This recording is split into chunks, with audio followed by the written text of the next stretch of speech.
I'm still waiting, right? Yep, we have about 10 more seconds.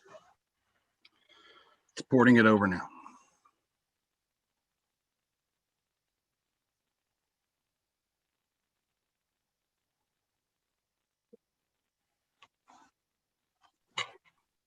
Good evening and welcome to tonight's workshop of the Board of Education. At the request of the board, Dr. Arlotto and members of his team will briefly, at the request of the board, Dr. Arlotto and members of his team will briefly provide information on the superintendent's recommended fiscal year 2022 operating and capital budgets. This meeting is being streamed live on AACPS YouTube channel. If we are interrupted during the broadcast of tonight's meeting, the meeting will be stopped and we will take a short recess until we can continue.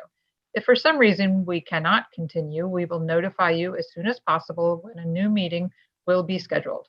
The board attorney has asked that I read the following statement.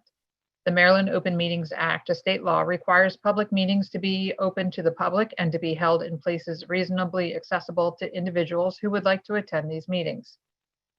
The virtual format of this workshop of the Board of Education is due to the COVID-19 emergency and is necessary in light of the serious health risks associated with public gatherings, as well as the governor and county executives' various executive orders limiting public gatherings. While a virtual meeting of this type was not envisioned by the Open Meetings Act, steps have been taken to ensure that this virtual meeting includes alternate accessibility features that the Open Meetings Act Compliance Board and the courts have reviewed and approved, broadcasting the meeting with video and audio on cable TV and on the web. The board attorney has opined that the public access provided by this technology makes this virtual meeting reasonably accessible to the public and provides appropriate opportunity to observe the conduct of the board's workshop, consistent with prevailing best practices during this emergency situation, and therefore complies with the Open Meetings Act. And at this time, I will call on board members for attendance. And I will start with Mr. Smith. Here.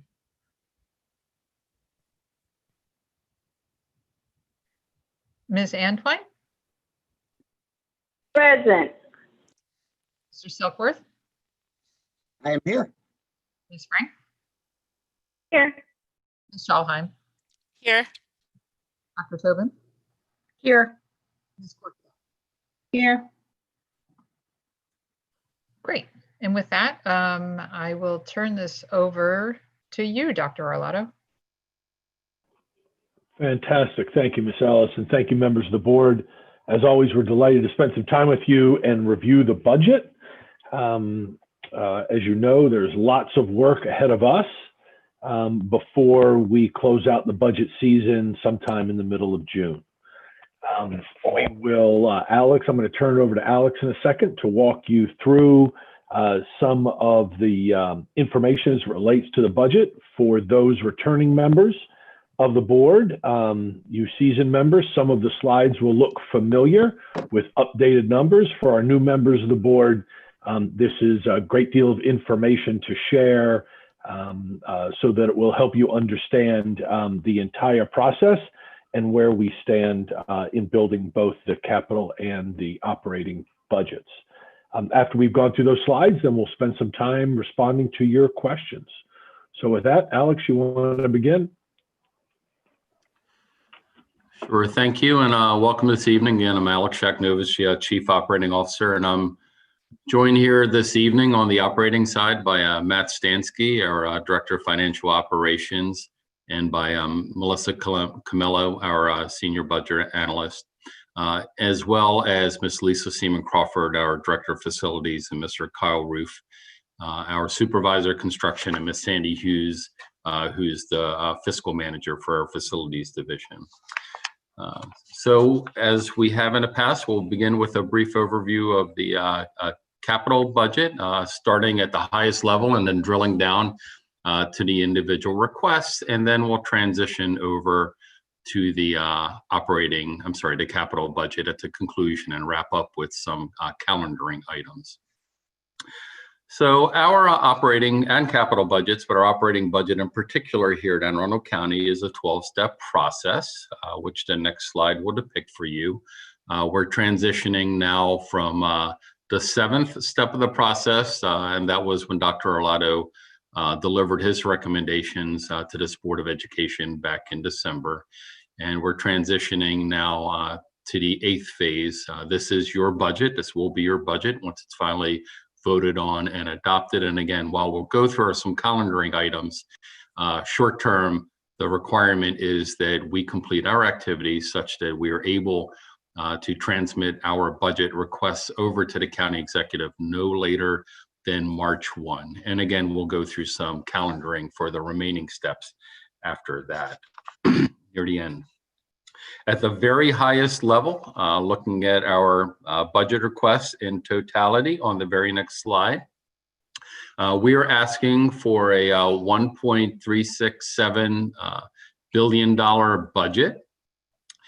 Digging into that, really our budgets are divided into two different segments. That which is unrestricted, and remember the unrestricted operates to an extent like a checking account. That's what we utilize to pay our bills. But remember that unlike a conventional household account where you may just have one, ours are divided into those various state categories. So we'll have 15 of those state categories. So we'll have to manage not just to the bottom line at the macro level, but then individually.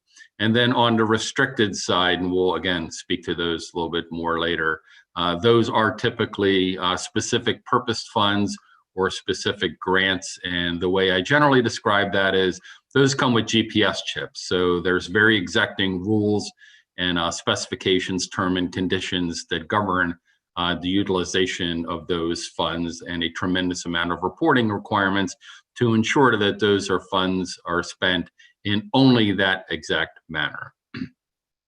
So rewinding the tape, looking at the top, we do not, in the unrestricted category, we do not anticipate any additional unrestricted funding from the federal government, and the funding that we do receive in that category typically revolves around the funding that we get for our student impact aid. And that is funding that ensues because of the amount of federal territories that we have here, mostly military installations, but also some other defense and non-defense segmented operations.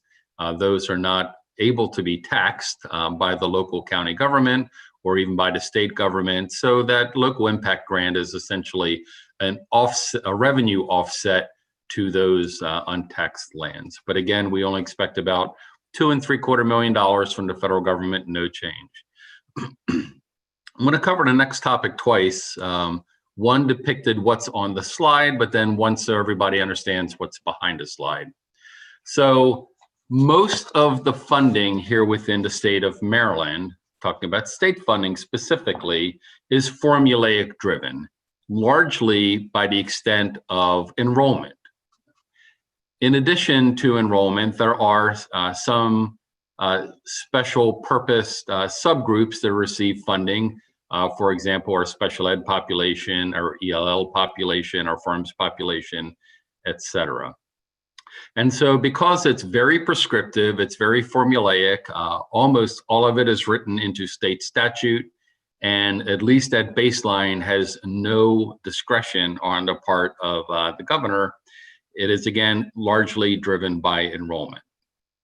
We are currently in this, we all largely believe, to be this transient and temporary period of time, largely tied back again to the pandemic and the COVID-related functionality, that on a budgetary basis, which is for our discussions this evening, September of 30, 2020 over September 30 of 2019. So on that year-over-year budgetary basis, our school district lost 1,472.5 students. Again, 1,472.5 at the top line, and that's on an FTE basis. So we have modeled this budget as if there is going to be, because there's been much discussion, and I know all 9 of our board members and the superintendent have been involved and immersed in a lot of high-level discussions with MABE, with PAZAM, with MACO, and some of our other allied organizations, that there might be some semblance of a hold harmless or something akin to that funding philosophy taken on at the state level. We know the governor is set to release his budget tomorrow, the 20th of January. And while that's the unveiling, it does take a little bit for the Department of Management and Budget to translate those into departmental budgets, and then those state agencies disaggregate those departmentalized budgets down to the locality level, be that a school jurisdiction like us, an LEA, a county government, a municipal government, or another agency. So our request is for the state for approximately $6.1 million. And again, this is operating under the hopeful presumption that the letter of statute and law is not stringently adhered to. If that was the case, we anticipate that on the state funding side, this positive $6.1 million would actually be a revenue decline. And that revenue decline could be for FY22 as steep as $7.6 million. And again, all the state figures that we talk about this evening are tied to the laws that exist as of today. So there is no assumption that the governor or the General Assembly will act differently or will potentially act on any legislative overrides, potentially to the blueprint funding, et cetera. So we have to operate in the status that exists at this point in time. And again, we would anticipate, should this hold harmless provision go through, about $6.1 million in revenue. But again, understand that if the letter of the law is funded and we're funded to that exact dollar, this could turn from a positive $6.1 million figure to a negative $7.6 million figure. The same thing occurs with the county government, and there's going to be a slide in a little bit that will speak to this more specifically.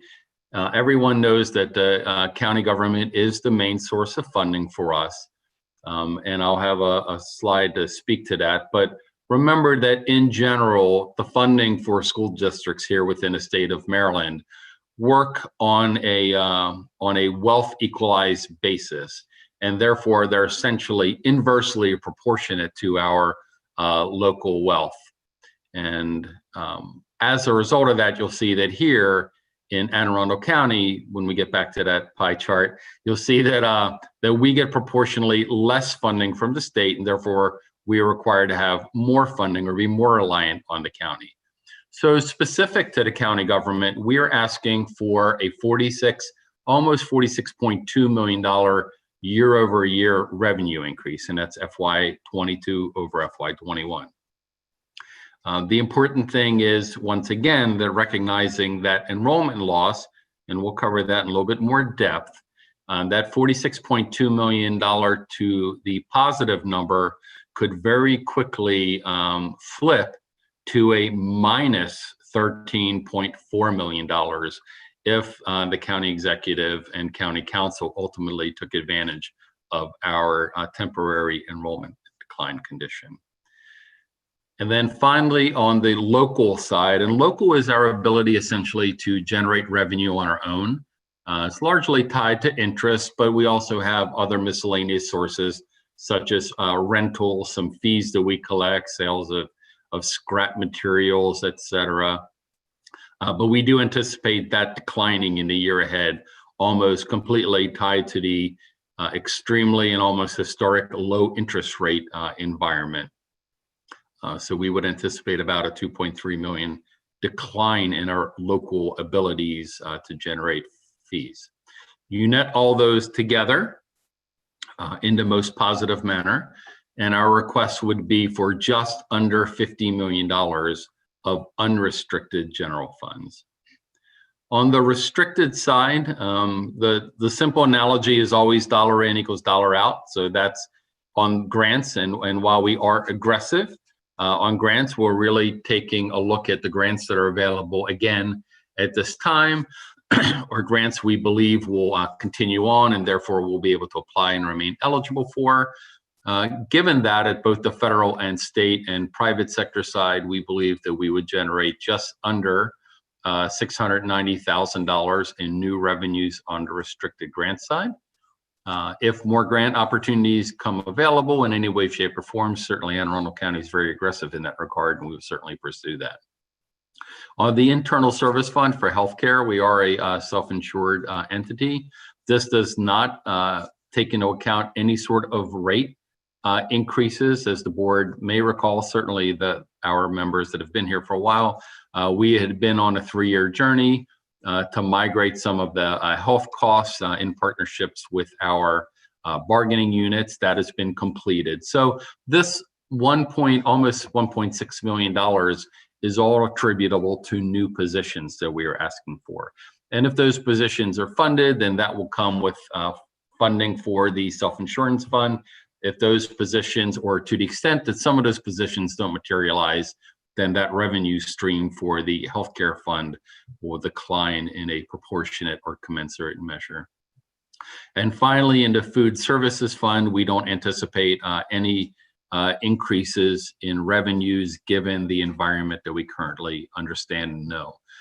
So on the restricted side, just under $2.3 million.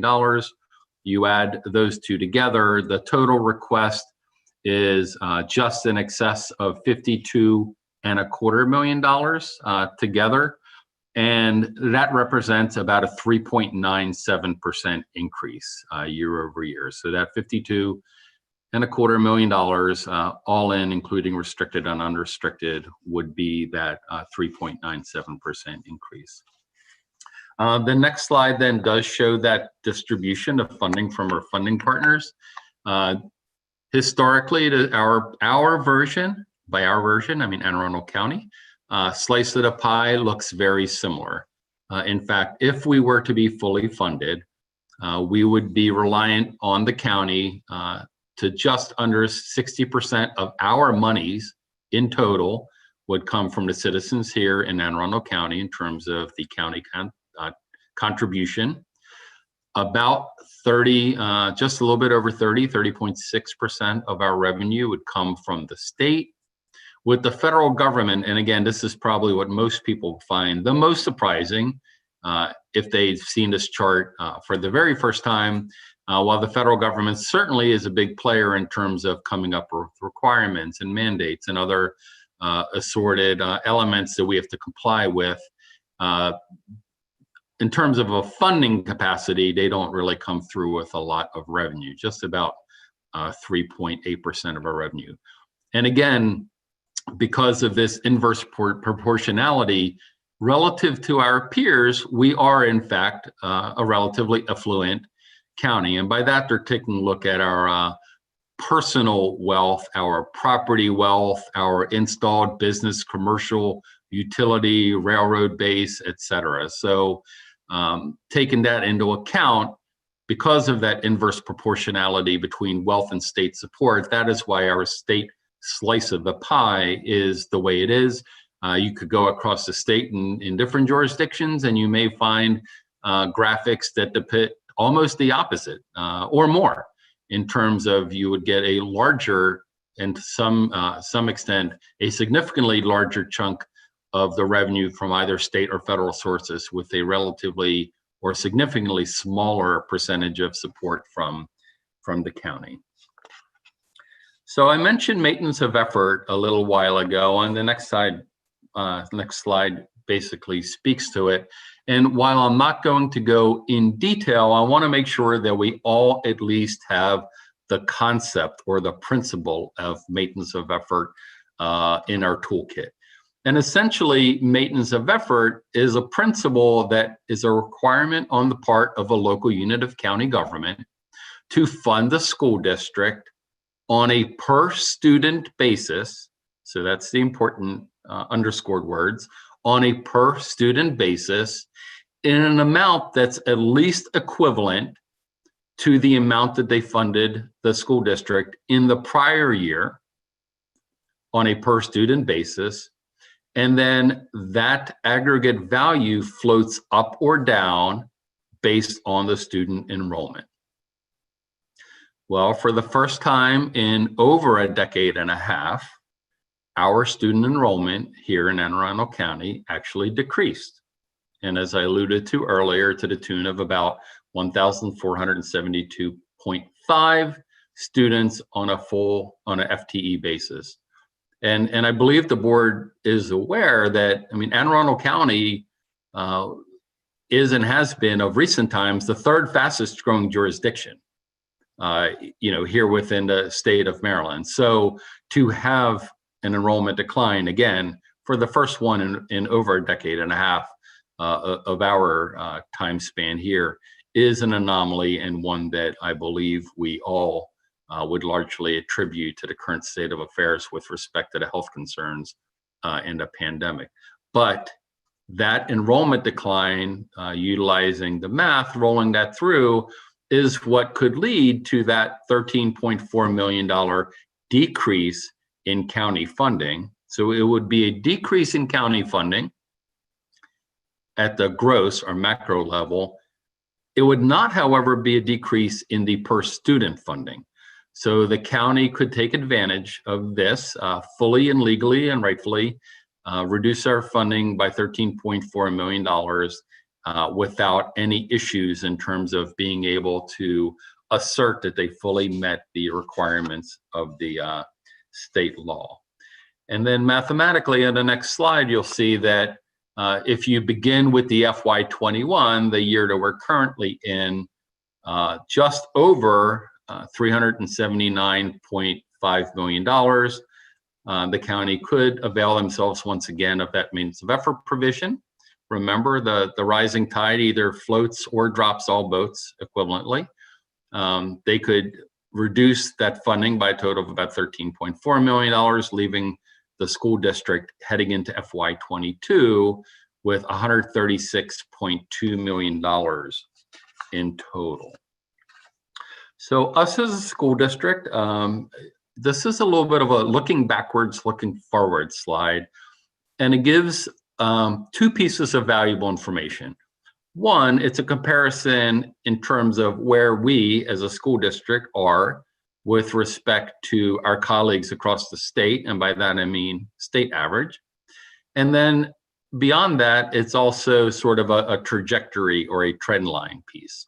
So you'll see, going back 10 years, the last information that was published and is currently fully available and auditable, back on September 30th of 2009, we had just under 75,000 students. The statewide average, and this is total funding, so this is inclusive of county, state, federal, local, everything, everything in, was about $14.3 thousand a student. We were at that time funded, again, from all sources at about $12.7 thousand per child, putting us about 16th relative positioned. You can see now, moving 10 years forward, using the September 30, 2019 numbers, we were just under 85,000 students strong. The statewide average had grown to about $16,400 a student. Our funding was at about $15,077 per student. Relative to our peers, we had slipped again. And while this chart certainly doesn't show it, it is a tool that we've used across time. So, if you'd been with us, 5 years ago, 10 years ago, seen something similar to this, the near term, and by that I mean, decade plus near term, here we have steadily declined, basically. So we've sort of ticked down on this statewide average with respect to our peers. And again, we're at about 17th based on the latest data that one could glean from the Department of Legislative Services. Focusing in on state revenues now specifically, this shows the Thorton Funding. And the Thornton Funding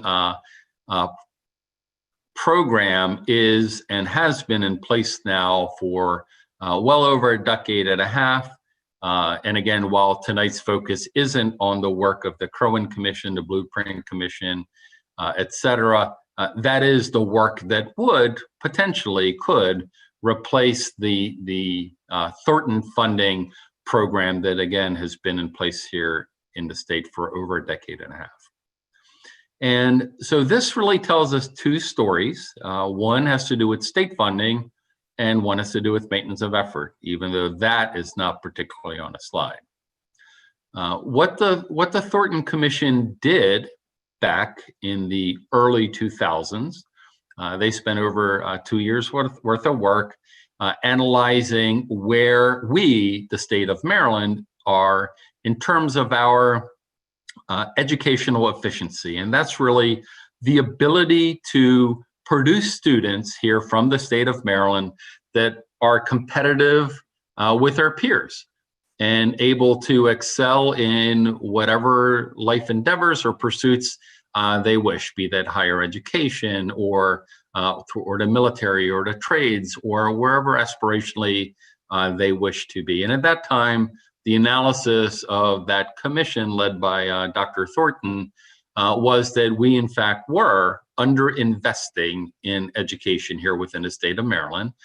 And as a result from that, the state of Maryland did make a commitment to increase their input, their revenue injection into public schools under the hypothesis that if the funding of public schools increased, the product, and the product are the wonderful young children, right, would become, more learned, more gain capacities in terms of their educational attainment, and be better positioned to avail themselves of life's opportunities.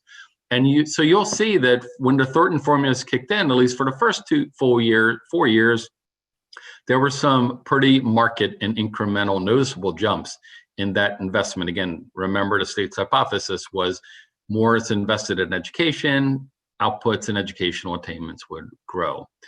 But for most of us, while it's 13 years ago now, still it's all fresh in our minds, the global economic downdraft and recession that took hold as we left 2007 and entered into 2008. And as you can see then, because of that global recession that we struggled to back then, the state was no longer able to maintain its commitment, and that state revenue flatlined for a long period of time. And it's only been more recently that it has started to slowly creep up in the positive avenue. So now you're wondering, why did I mention maintenance of effort?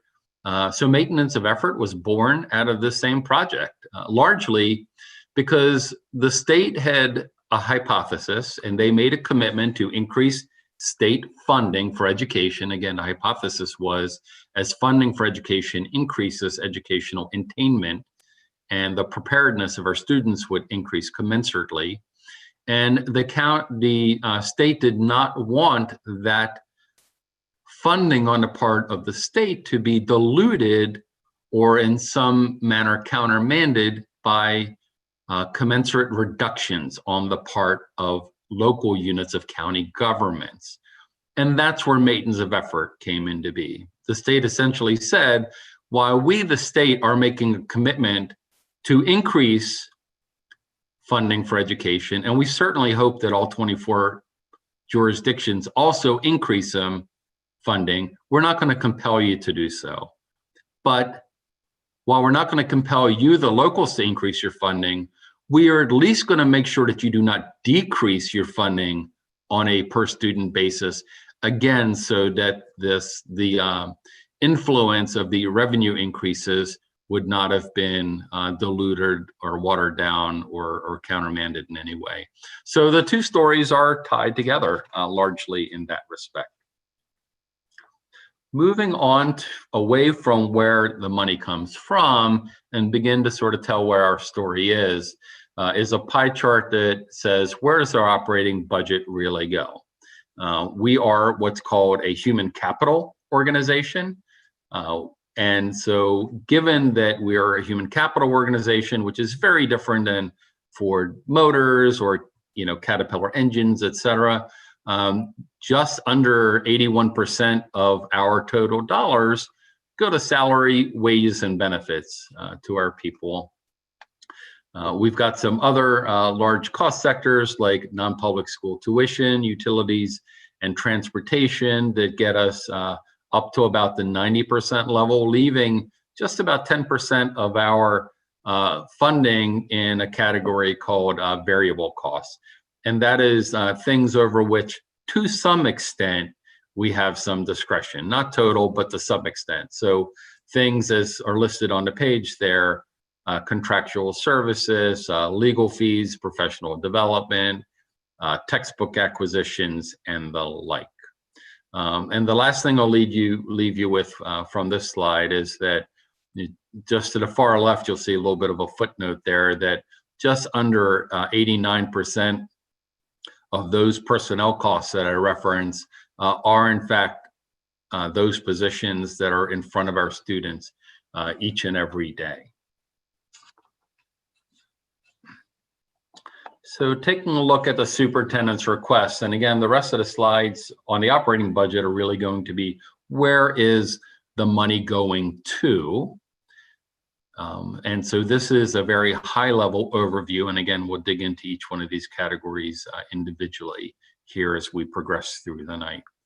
So on the unrestricted side, about $25.1 million of our total, just under $50 million of budgetary increase, again from all sources, would be allocated to employee compensation. An additional $19.8 million would be attributable to enhancements for student achievement. And again, we will disaggregate these further. Just over $5 million are targeted for contractual obligations and commitments.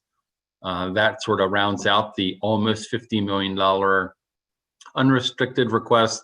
And again, the restricted is an exact match. So dollar in, dollar out in terms of anticipated grant funding and funding for our self-insurance healthcare fund, again, should the positions materialize.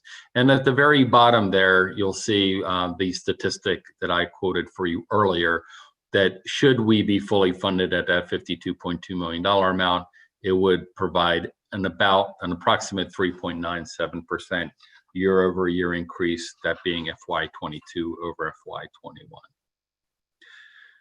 So now preparing to move into the specifics. In the area of compensation increases, and all these slides are structured in a similar manner. So you'll see at the top a top line request, the $25.1 million. Some of these slides are going to be specific to one area, functional area. Some may have multiple functional areas on one slide. And then in the blue box in the bottom is going to be the commentary or editorial components that would help you and the users understand these or be able to disaggregate these numbers a little bit better. So I will, on purpose, take this $25.1 million figure, though, and tease it out. As you've seen in notes, that there's a placeholder for an equivalent of a step increase for all eligible employees. That amount is approximately $14.5 million. So about $14.5 million will be attributable to the first segment ahead of the first comma. The second element would be a 1% across the board cost of living increase, and this would be to all employees. You'll notice that the word eligible is not there. So COLAs, cost of living increase, are an across the board for all employees. That is about $7.5 million that are embedded within that 1% COLA.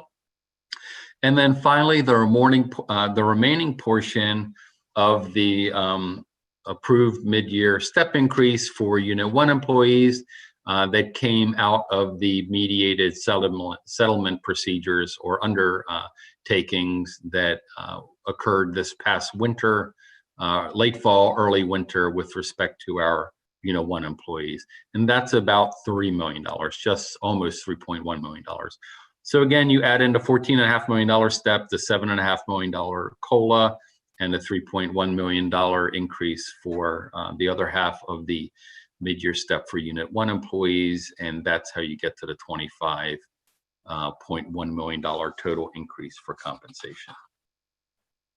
For contractual obligations, you'll see on the next slide, in this category, we've been two components. First, charter and contract schools. And so here within Maryland, there's a law that governs the funding for our charter and contract schools. And as the board members are aware, here in Anne Arundel County, we have 4 such schools.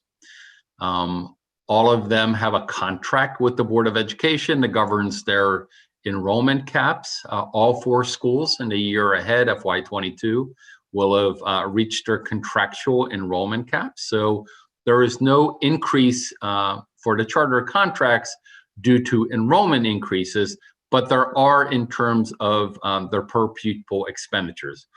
And essentially that rising tide lifts boats equivalently analogy applies just as well here to our charter and contract schools. When and if our budget goes up, their budget goes up in a commensurate manner.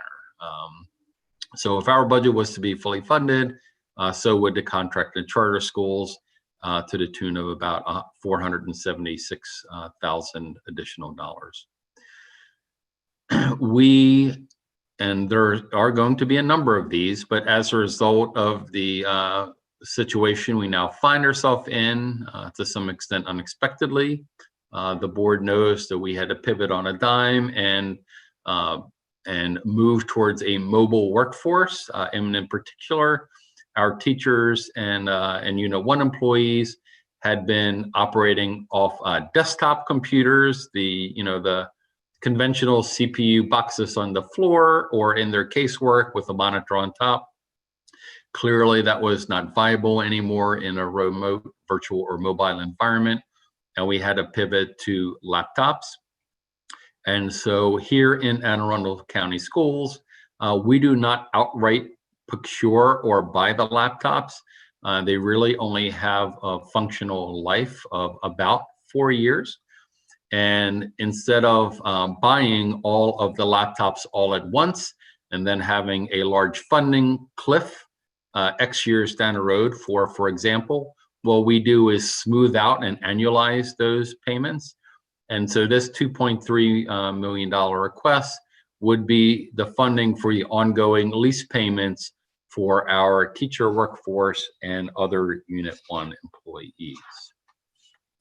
Continuing on with our contractual obligations and commitments, we opened the Clifton High School, the first ground-up high school that we, on the public sector, had opened since the 82-83 timeframe. And as you may recall, that school, by design and in accordance with the redistricting plan that was put into effect to populate that school, opened the school up this year for 9th and 10th graders only. And certainly along with those students came the transfer of some faculty members from both Arundel and from South River High Schools, but that does not fully account for the staffing requirements of that school. And as we bring in the 11th graders here in the upcoming school year, we are requesting 26.4 additional positions to help support those incoming 11th graders and about $276,000 in non-position costs for things such as athletics, materials of instruction, utilities, contracts, etc. There will be one more request for Clifton High School next year in FY2023, but it will be by far the smallest request in total, and that would fully position Clifton High School as a 9 through 12 school, able to be fully budgetarily supported without any ongoing requests after that point in time. The next slide talks about teachers.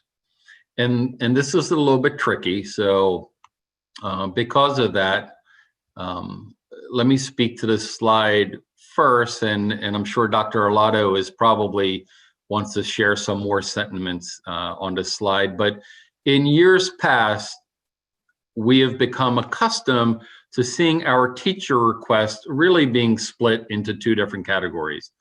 One was teachers predicated on enrollment growth. So that essentially was like a break-even number. If we grew by X hundred students or X thousand students, we would use those mathematical computations utilizing the staffing grid that we have here within the school district, and we would compute how many additional teachers we would need to break even based on that enrollment growth. But on top of that, we also find ourselves in a position where, because of the tight economic times that we had faced since that 2007, 2008, and because of the many years that transpired when the staffing requests could not be fully funded. And in those years, we were growing students, but yet, unfortunately, we were not able to get all of the staff that would add up to that. What that essentially has done is created a little bit of a hole, right? A deficit, a backlog that we need to find and sort of incrementally fight our way out of. And so this request is for 129 positions in total. And I think it would be of value for all of us if we heard Dr. Arlotto's rationale on why we were asking for just this position and not for all of the positions that in one fell swoop it would take us to get back to those enrollment ratios. Thank you, Alex. Absolutely. This is something that we discussed with the board at this time last year as we were making a similar request to the county executive in building both the recommended budget from the superintendent and the board's budget that we were going to move forward to county government.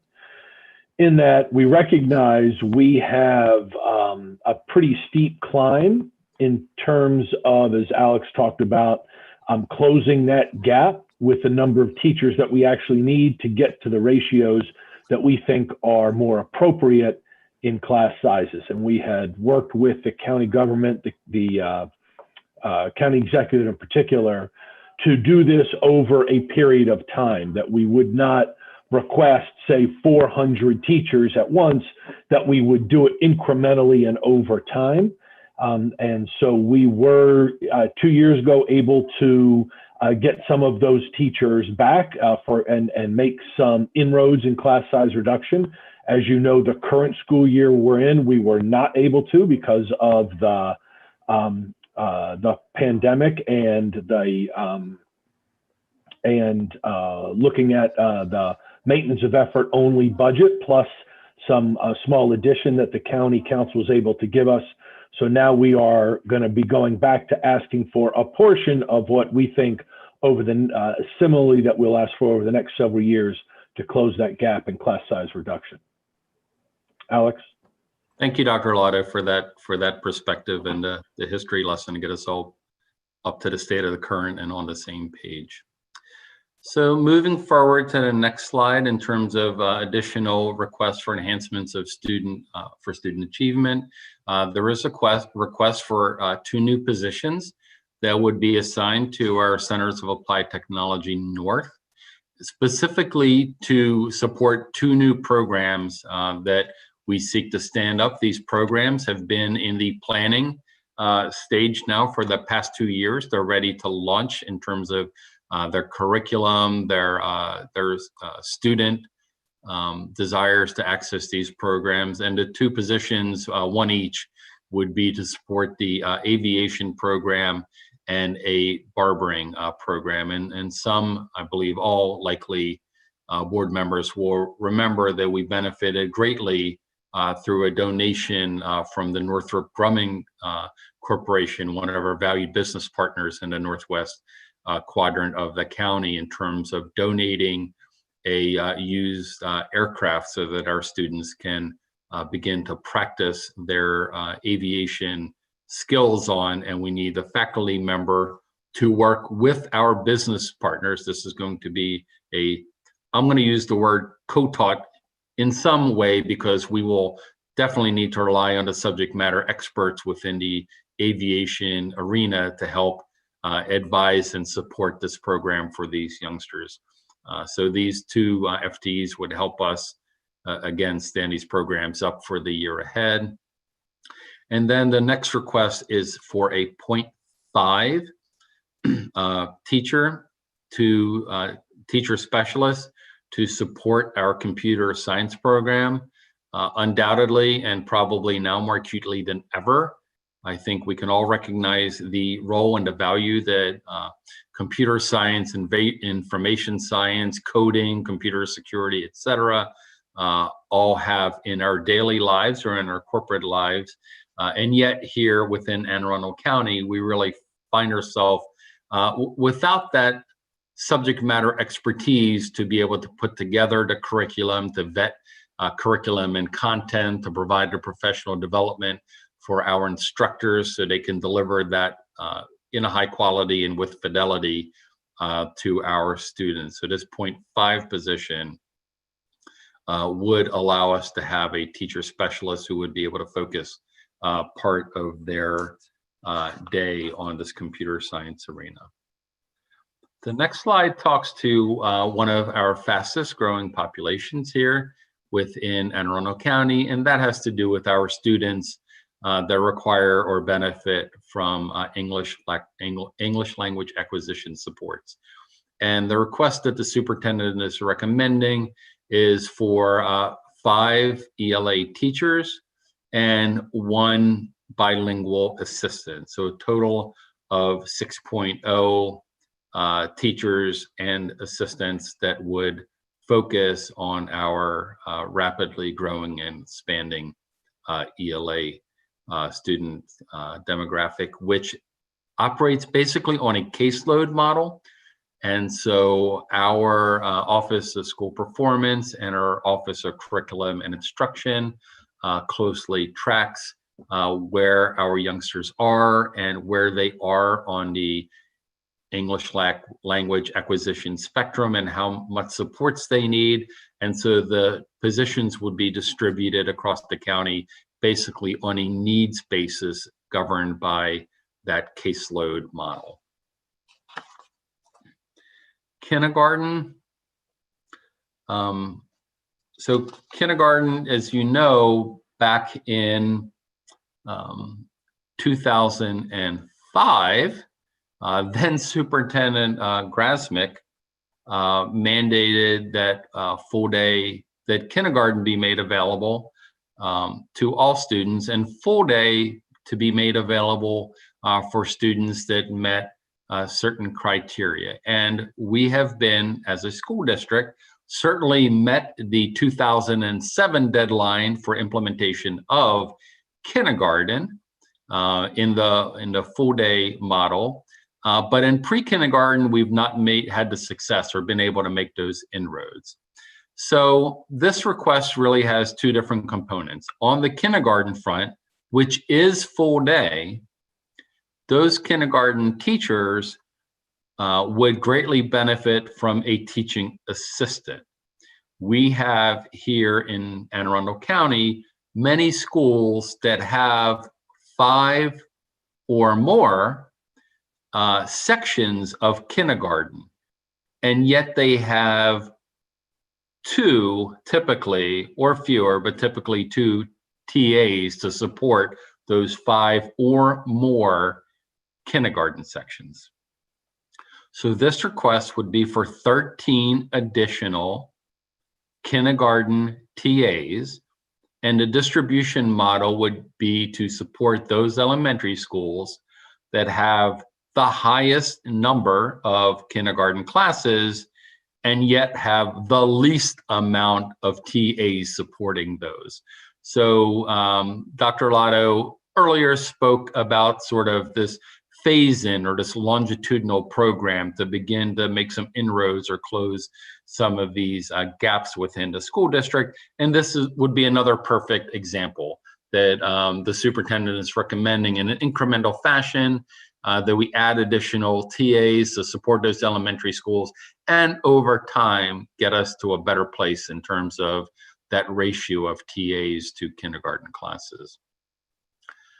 Similarly, and this has been much more on the forefront recently because of the Blueprint Commission, on the slide we just left, there is a request for 2 additional positions to help us continue that transition away from half-day kindergarten or pre-kindergarten programs towards full-day models. There is ample evidence and certainly much of the material that the state reviewed over the course of the last 2 to 3 years under the chairmanship of Chancellor Kerwin to support the state's belief that full-day kindergarten is the direction that the state needs to head, should be heading. And this, in part, helps us continue that road march towards providing full-day opportunities for some of our schools, or for more of our students on an increasing basis at some of our schools. The next slide talks about Tripoli, and I'm going to cover this slide specifically as it relates to the Glen Burnie cluster, but then I'm going to pause and ask Dr. Arlotto to share a few more thoughts and maybe some of the rationale for why this request might not be as large in terms of his recommendation as what some might have been expecting.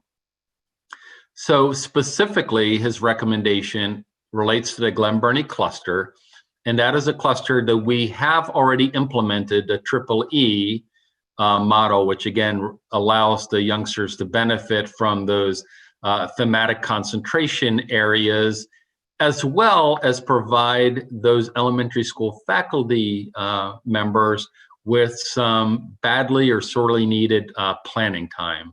So the children certainly benefit from having these thematic learning areas to expand their scope and breadth of knowledge, as well as, again, the staff benefits from that. And essentially those schools, for those of you that aren't as intimately familiar, the schools without Tripoli have what I call specials, 4 specials. So something like art is a special, music would be a special, PE would be a special, and library media would be a special. Those are the standard 4, you'll find them everywhere.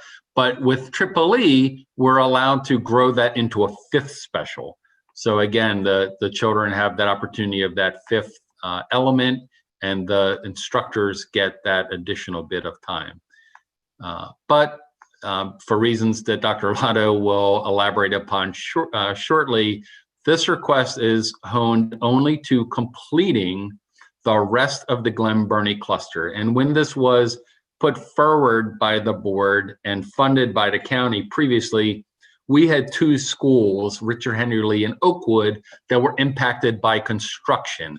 And therefore the infrastructure, the physical plant, was not properly situated to accept and support Tripoli, but now they are. So these 2.5 would help complete the Glen Burnie cluster. And with that, I'll turn it over to Dr. Arlotto to speak about why maybe at this present time you don't see other clusters on this exhibit. Thank you, Alex. And Alex is members of the board, right? We had hoped to build out the Triple-E program, actually have completed the build out several years ago, but we've not been able to achieve that with the budgets that have been before us over the last several years. We have 5 more clusters to finish, in addition to completing the last 2 schools, as you see before you in the Glen Burnie cluster. We certainly would like to do that. That is our goal. We prefer to do that in short order, and I know the board would as well, because it has become a focus of our board for the last several years, which is greatly appreciated. So we certainly hope, and you should expect to see the final build out of the last 5 clusters in the next several years. But we think based on where we are in this budget process and what we are anticipating being supported by both by our county government, we think it's best that we err on the side of less is more at this stage, if you will, complete the Glen Burnie cluster and then refocus our efforts in the future to completing the rest of our Triple E build out in the next couple of years. Thank you, Alex. Certainly. Thank you, Dr. Arlotto. The next slide covers one of our focus areas here within the school district, and that is to support our special education eligible students. So it is broken down between 2 different elements. The first has to do with our birth through 21 programs, and this is a service delivery model. So it's a case-based model in which the students have IEPs or individualized education plans that in great depth and detail articulate the types and quantities of supports that the students need to ensure that they are able to continue to be successful in their academics and in their learning growth and life growth. And so this request really is a combination of 2. Our special education numbers of students, special education eligible students, has been increasing. So this is an enrollment growth element partially, and partially it is that that cataloging of the service hours that those students need. So 14.4 positions are recommended in that birth to 21 program, and they would be distributed countywide to those schools, again, predicated on the combination of enrollment and service level requirements. That is differentiated somewhat with the next request, again, albeit having to do with special education. This has to do with our specialty sites. And so at a number of our schools across the county, we have focus areas, focus programs within schools for specific educational supports of our special education population that deal with things like, for example, autism or ED. And these are, some folks will call them regionalized programs where students do receive specialized and focused instruction and education in those areas that the IEP warrants, but also allows the students the opportunity to work with and be a part of the larger school community in that least restrictive environment. And we would hope to allow and foster the child's progress in that continuum towards an ever more least restrictive environment. So 15.6 positions is the request to support the IEP enrollment needs at those specialty sites across the county. The next area is one that probably warrants us, I'll say as much, but in all likelihood, more attention than ever. And this has to do with the social emotional needs of our students. It was always great, as Dr. Arlotto and the board know, this is a focus area of Dr. Arlotto's administration and this board, as it has been, quite frankly, with our county executive and county council members as well. But given the circumstances we find ourselves in, this request is to some extent slightly muted or right-sized, again, based on the economics. And that in no way minimizes the need or the business case for the support in these areas. So going through the details, there is a request for 1 additional psychologist, 3 additional school counselors at the elementary school level, again, to tackle those schools that have enrollments northward.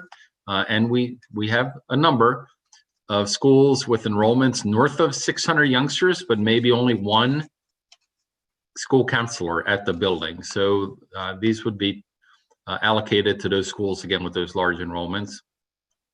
A social worker, this is an existing position. It was covered by a grant by some essentially restricted funding at our Mary Moss at J. Albert Adams Academy. The funding provisions for that no longer allow that to be covered by the grant, no longer allow it to be in more of that restricted vein.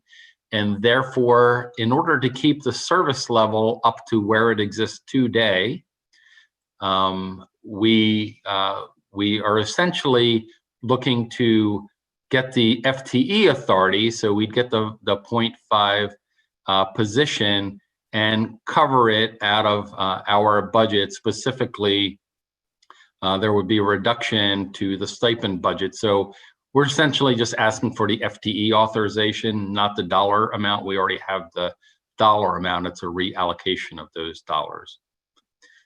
Social worker, slightly different.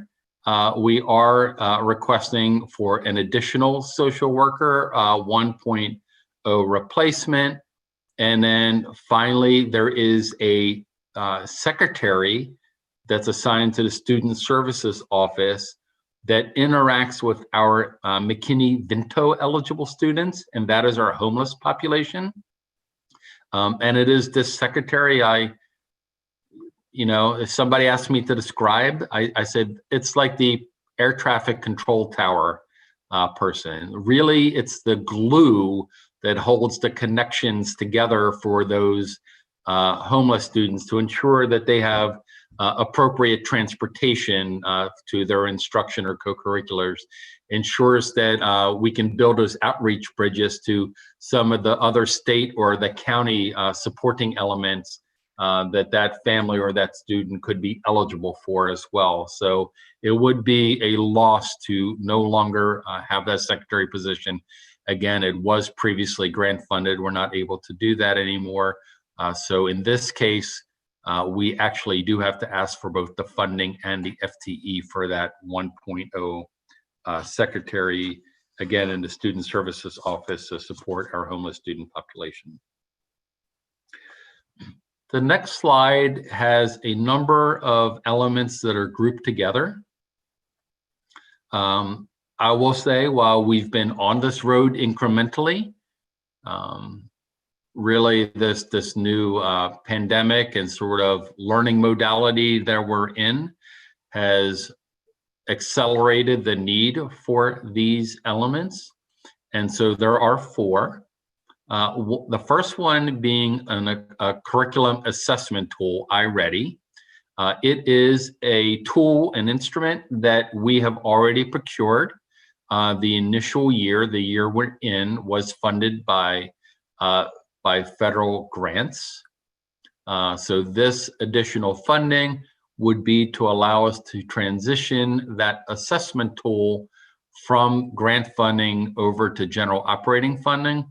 And while I've used the assessment word a couple of times, it not only assesses the students in terms of where they are at that particular time with respect to where they would and should be on their learning curriculum, but it also helps that teacher, that faculty member, create an individualized learning plan for that student to identify where those gaps or sporadic deficits may be in that child's learning, potentially or maybe even largely attributable to, again, this virtual or hybrid environment that we found ourselves in, and be able to construct a pathway to close that and bring the child fully up back to on par in terms of meeting the standards for that student on a age and grade level appropriate basis.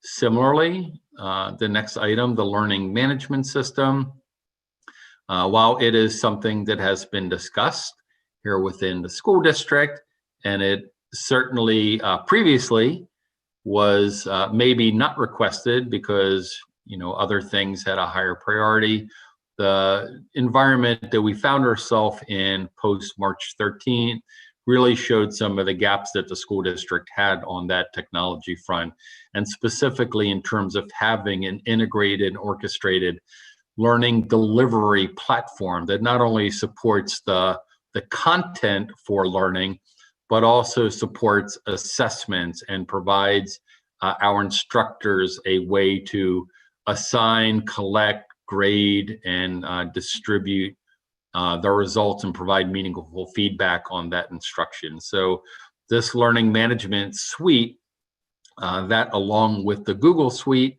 will allow us to get there. Again, the first year was funded by federal grant funding. This would allow us to transition off of federal grant funding onto a more permanent operating budget basis. Chromebooks, I probably don't have to go into tremendous depth on this. A year ago, when we sat here in early January, we were not a one-to-one district. While we had certainly made investments in technology for our students, just like our staff, there was certainly no plan to rapidly, and by rapidly I mean almost overnight, bring the school district up to a one-to-one ratio. But that is where we found ourselves.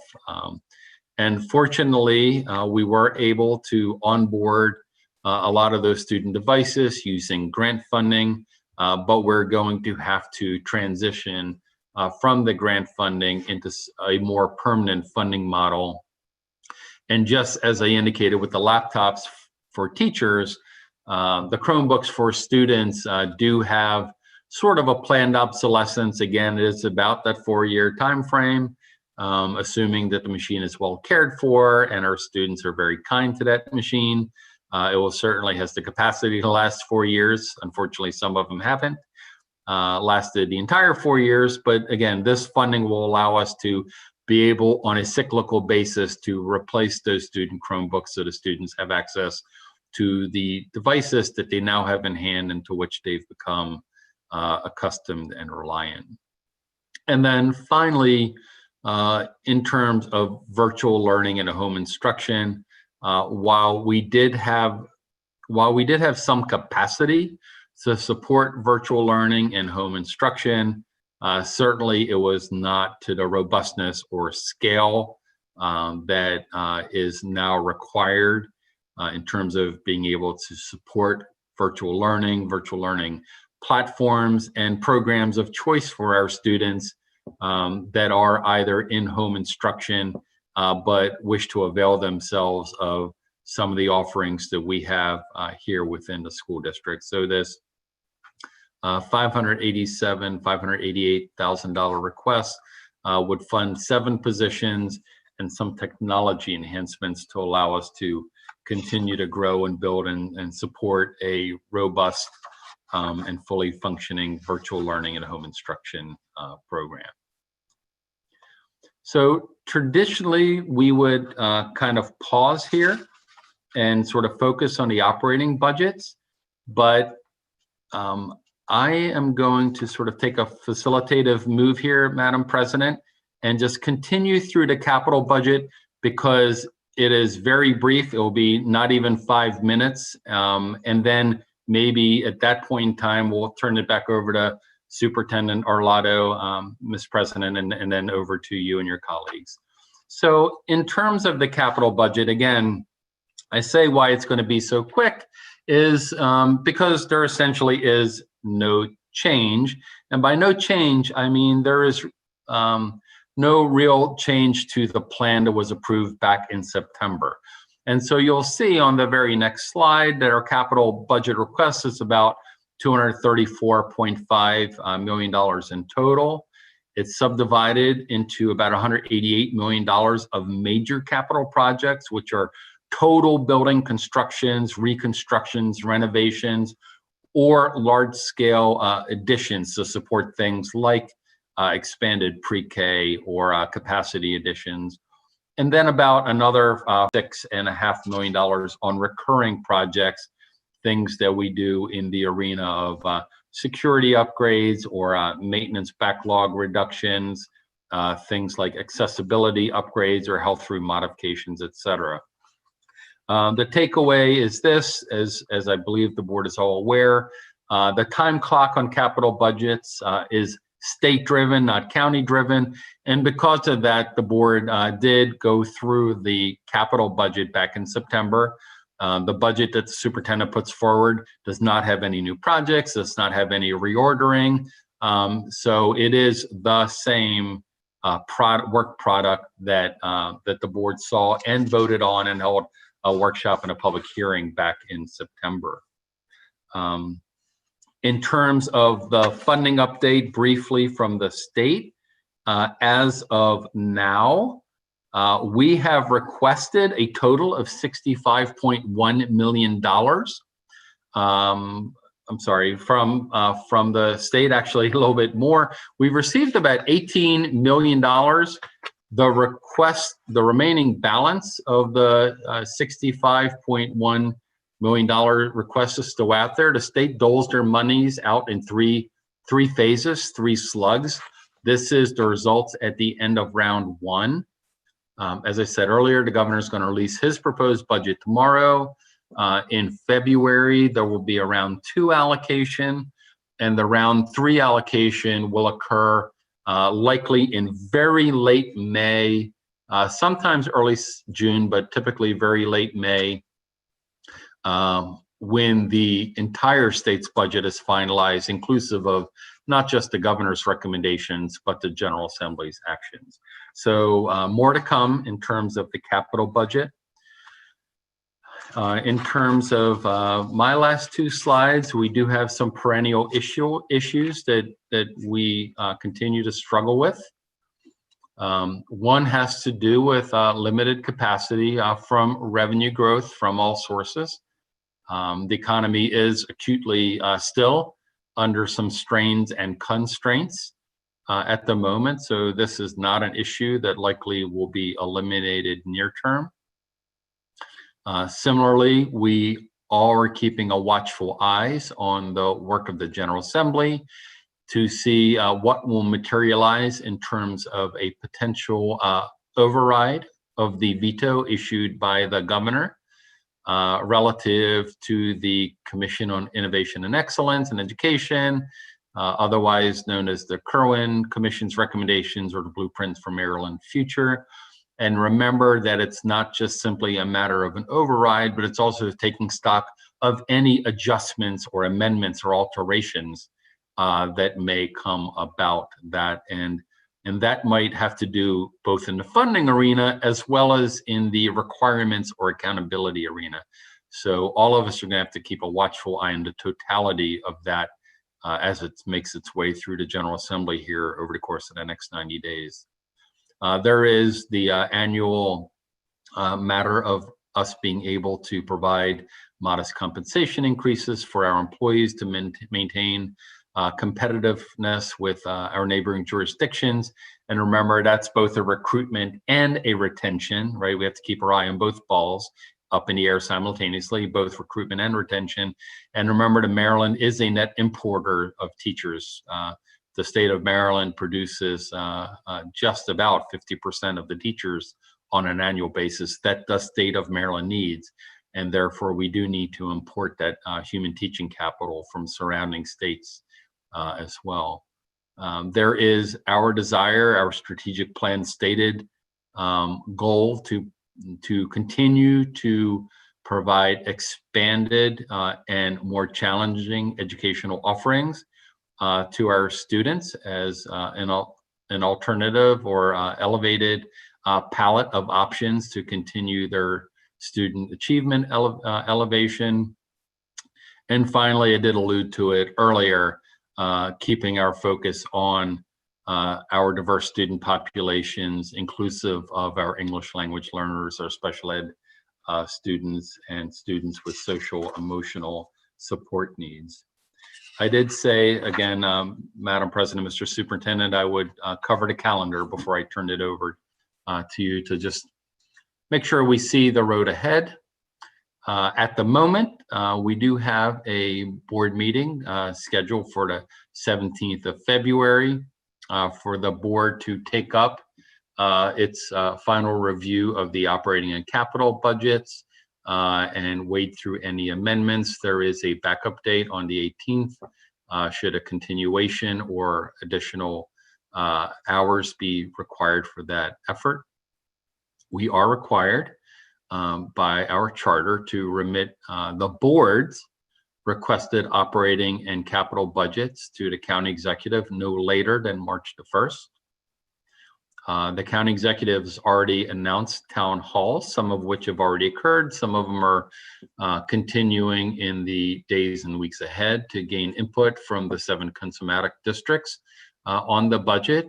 He will also receive hours, but not just hours, but all of his department head requests and the requests from the other component unit of government, such as our partners at the community college, the library, the health department, economic development, etc. The county executive is required no later than May the 1st to transmit his recommendations to the county council for the county-wide, again, his department, his direct reports, as well as his component units, no later than May the 1st. If past is prologue, the county council has typically had at least 2 public hearings in the month of May to gather inputs similar to what town hall function that the county executive is currently partaking of. And no later than the 15th of June, the county council has to conclude and adopt a final budget. The way the calendar works this year, the 3rd Wednesday of June would be on the 16th of June, where the Board of Education would take up, at least initially, the adoption of the FY22 operating and capital budgets. And that work has to conclude no later than June the 30th, such that we can begin our new fiscal year on July 1st with the performance implementation phase of the FY22 budget. And with Dr. Arlotto, with that, I'll cede my chair and turn it over to you for any concluding comments. Thank you, Alex. As always, a very thorough presentation, a lot of really good information, not only for our board, of course, but for our public that is paying attention. There are a lot of moving parts in building a budget for an organization as large as ours. So with that, Madam President, we're glad to begin to take questions. Would you like me to begin to call on board members, or is that something you'd like to manage? I'm happy for you to. We are starting with Mr. Smith tonight. Yes, ma'am. Thanks. So we'll start with Mr. Smith. Questions? Wonderful. Thank you, Mr. Cheknovich, for your wonderful presentation. The only thing was missing was really like a soundtrack. You kind of need the OJ's For the Love of Money in the background. Money, money, money, money. Something like that. But I really have no questions. It was such a thorough presentation. So thank you again. Thank you, Mr. Smith. And we'll work on the soundtrack. Ms. Antwine.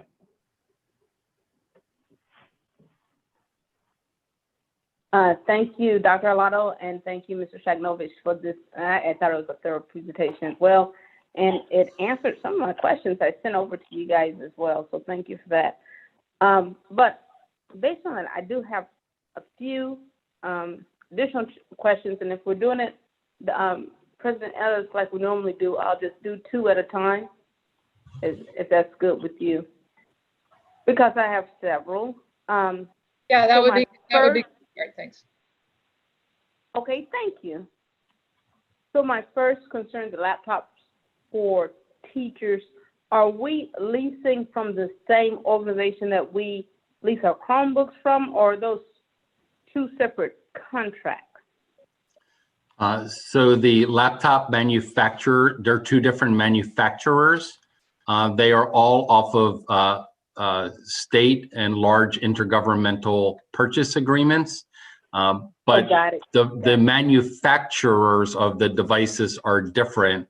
And so we like other school districts, because all of us had to rapidly scale up, Ms. Antwine, as you can well imagine. And the state and others already had in place very large volume discount programs that we could avail ourselves of. So we researched, Mr. Barlow, our CIO, and his team, as well as others, research what were the best suited devices in terms of make and model and manufacturer. And then they worked cooperatively, not just with our purchasing department, but with other school districts and the state to find the best pricing vehicle to obtain those. And those were procurements that went before the board, Ms. Antwine, and were voted on. So. Excellent, thank you. So the reason I brought it up was because I was thinking the more the merrier on a contract, right? And it reduces our costs there. But understanding that it's on a purchase agreement that we've already added to, that helps me understand the process for those specific laptops.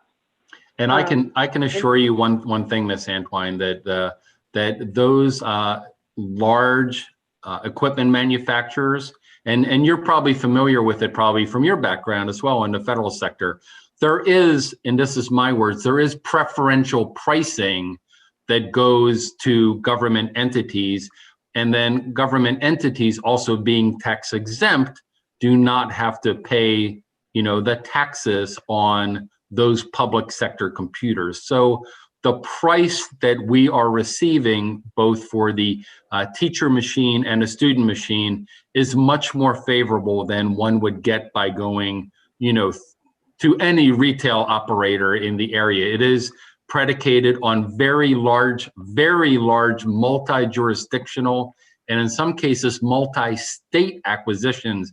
So there's tremendous economies of scale that go with that.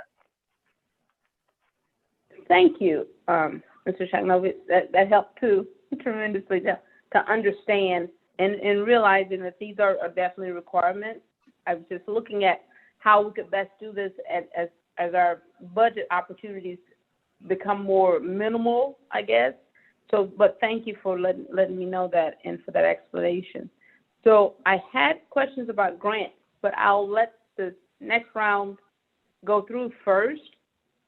So my second question then would be about the Tripoli for Dr. Arlotto. I understand from you that there are 5 clusters left to complete I would say the mission of having Tripoli across the board in our elementary schools. Which 5 clusters are left if we get the funding for Glen Burnie, please? They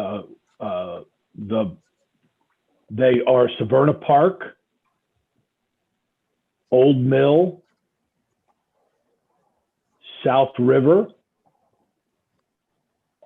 the new Crofton cluster, and Arundel.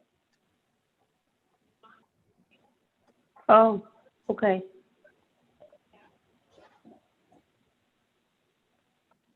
And again, for clarification, the reason we're choosing the Glen Burnie is because it was partially funded last year, and you want to just complete that funding?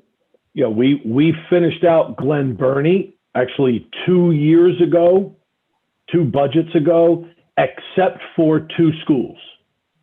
And that was Okay. Richard Henry Lee and Oakwood. And Richard Henry Lee was undergoing construction 2 years ago. Right. It's now completed, but 2 years ago they were beginning construction. So they had, the students were moved physically to share space at Crofton Middle School. So that was not a time to add the program. In addition, some of our youngest students from Richard Henry Lee were being moved to Oakwood. And so the space that Oakwood would have used for Tripoli was now being occupied by the pre-Kers from Richard Henry Lee. Now that Richard Henry Lee is back in operation as a school, we want to complete the Tripoli for the entire cluster, which are only 2 schools remaining, again, Richard Henry Lee and Oakwood. Excellent. Thank you. That's all for now. Thank you. Yes, ma'am. Mr. Silkworth. Thank you. I want to thank Mr. Saknovich because his presentation actually answered most of my questions. And I did have quite a few, but you did answer most.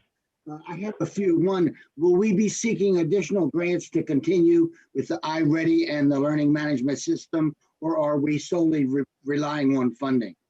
Can we apply for those grants again? So we will always be looking out for grant funds to assist in the work that we're doing. That's something we do, and you're familiar with Mr. Silkworth, ongoing. So we're always looking for those grant opportunities. We do need to, for longevity's sake, begin to build this one-to-one and virtual program into our operating budget in some way, shape, or form. So it's not only the hardware and the Chromebooks and the laptops for teachers, but we also need to continue to purchase the agreements that we have with Google and now our learning management system. So yes, we will continue to seek grant funding into the future, but with no guarantee that it will be there for the years to come. We feel it's prudent that we build it into the operating budget so we make sure that we have the supports for those in access next year and beyond. Okay, thank you. And you talked about the status of the healthcare fund. You know, a few years ago, there was somewhat of a scare about the healthcare fund, and the unions all kind of got together to help fix that. I just wanted to get a sense, are we okay for the next few years when it comes to the health fund? Well, we are indeed. And Mr. Sheknovich, if you'd like to respond, but I would like to say, Mr. Silkworth, that we're very appreciative that at a time of need with our school system, that our bargaining units came together, recognized the issue that we were in, and wanted to contribute to a solution. So it was truly a collaborative effort. And Alex, regarding the current fund status? Sure, and yes, Dr. Lott, and Mr. Silkworth, you may also remember that our county executive at that time also worked with MSDE and the school district to make some additional contributions above or outside of MOE to help shore that funding up. So it was a team effort. At the present time, our healthcare fund is in sound shape. We are not concerned actuarially in terms of our ability to pay. I do have one concern, Mr. Silkworth, and this is actually the opposite. I continue to take every opportunity I can to have all of our employees, all of our retirees to please continue to seek your preventative care. Please do not forego doctor visits. Please do not forego prescriptions, etc. Unfortunately, Mr. Silkworth, we are finding that to be the case with some of our current employees or retirees. And I understand, yes, some offices were closed or some offices have restricted appointment capacity. Understanding all that, Mr. Silkworth, and you know I'm a budget guy, right? So I can hold a dollar tight, sir, but this is not an area that we want to scrimp on. It truly, in healthcare, preventive maintenance pays off, and we all, to the extent that we all have our circle of influence, please continue and encourage folks to go to their doctors, get their preventative care, continue with their prescriptions. That is not the reason that I want to see my healthcare fund balance grow. It is there for a reason. It is for everyone's care and welfare, and please encourage everyone to continue to utilize it. Thank you. That's all I have for right now.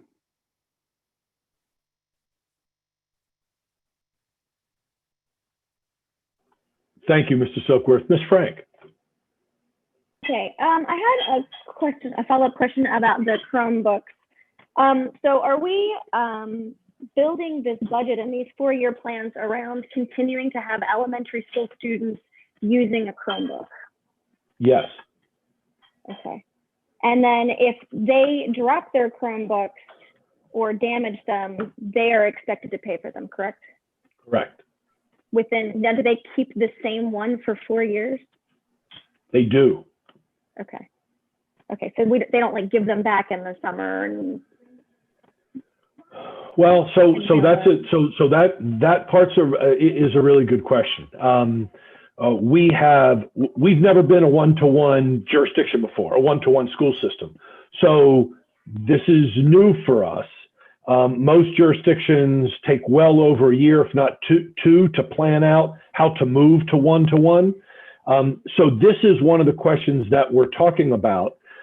Do we collect them from the student over the course of and maintain them, update them, clean them over the course of the summer, and then hand them back out in the fall? We have many students that we hope will take advantage of summer programming like we did last summer. And so we may very well have them keep the keep the Chromebook over the course of the summer if they're in fact engaged in one of our summer programs, whether it's at the high school level or the elementary level or one of our camps. I'll be very honest, we have not quite worked out all the details on that yet because we're not sure what will work best. We do like the idea of getting our hands on them over the course of the summer to clean them and update them and get them ready for the next school year and then hand them back out to that student. But we've not worked out all of those details. I don't know if Dr. McMahon has anything to add to that regarding those conversations around the Chromebooks. Right.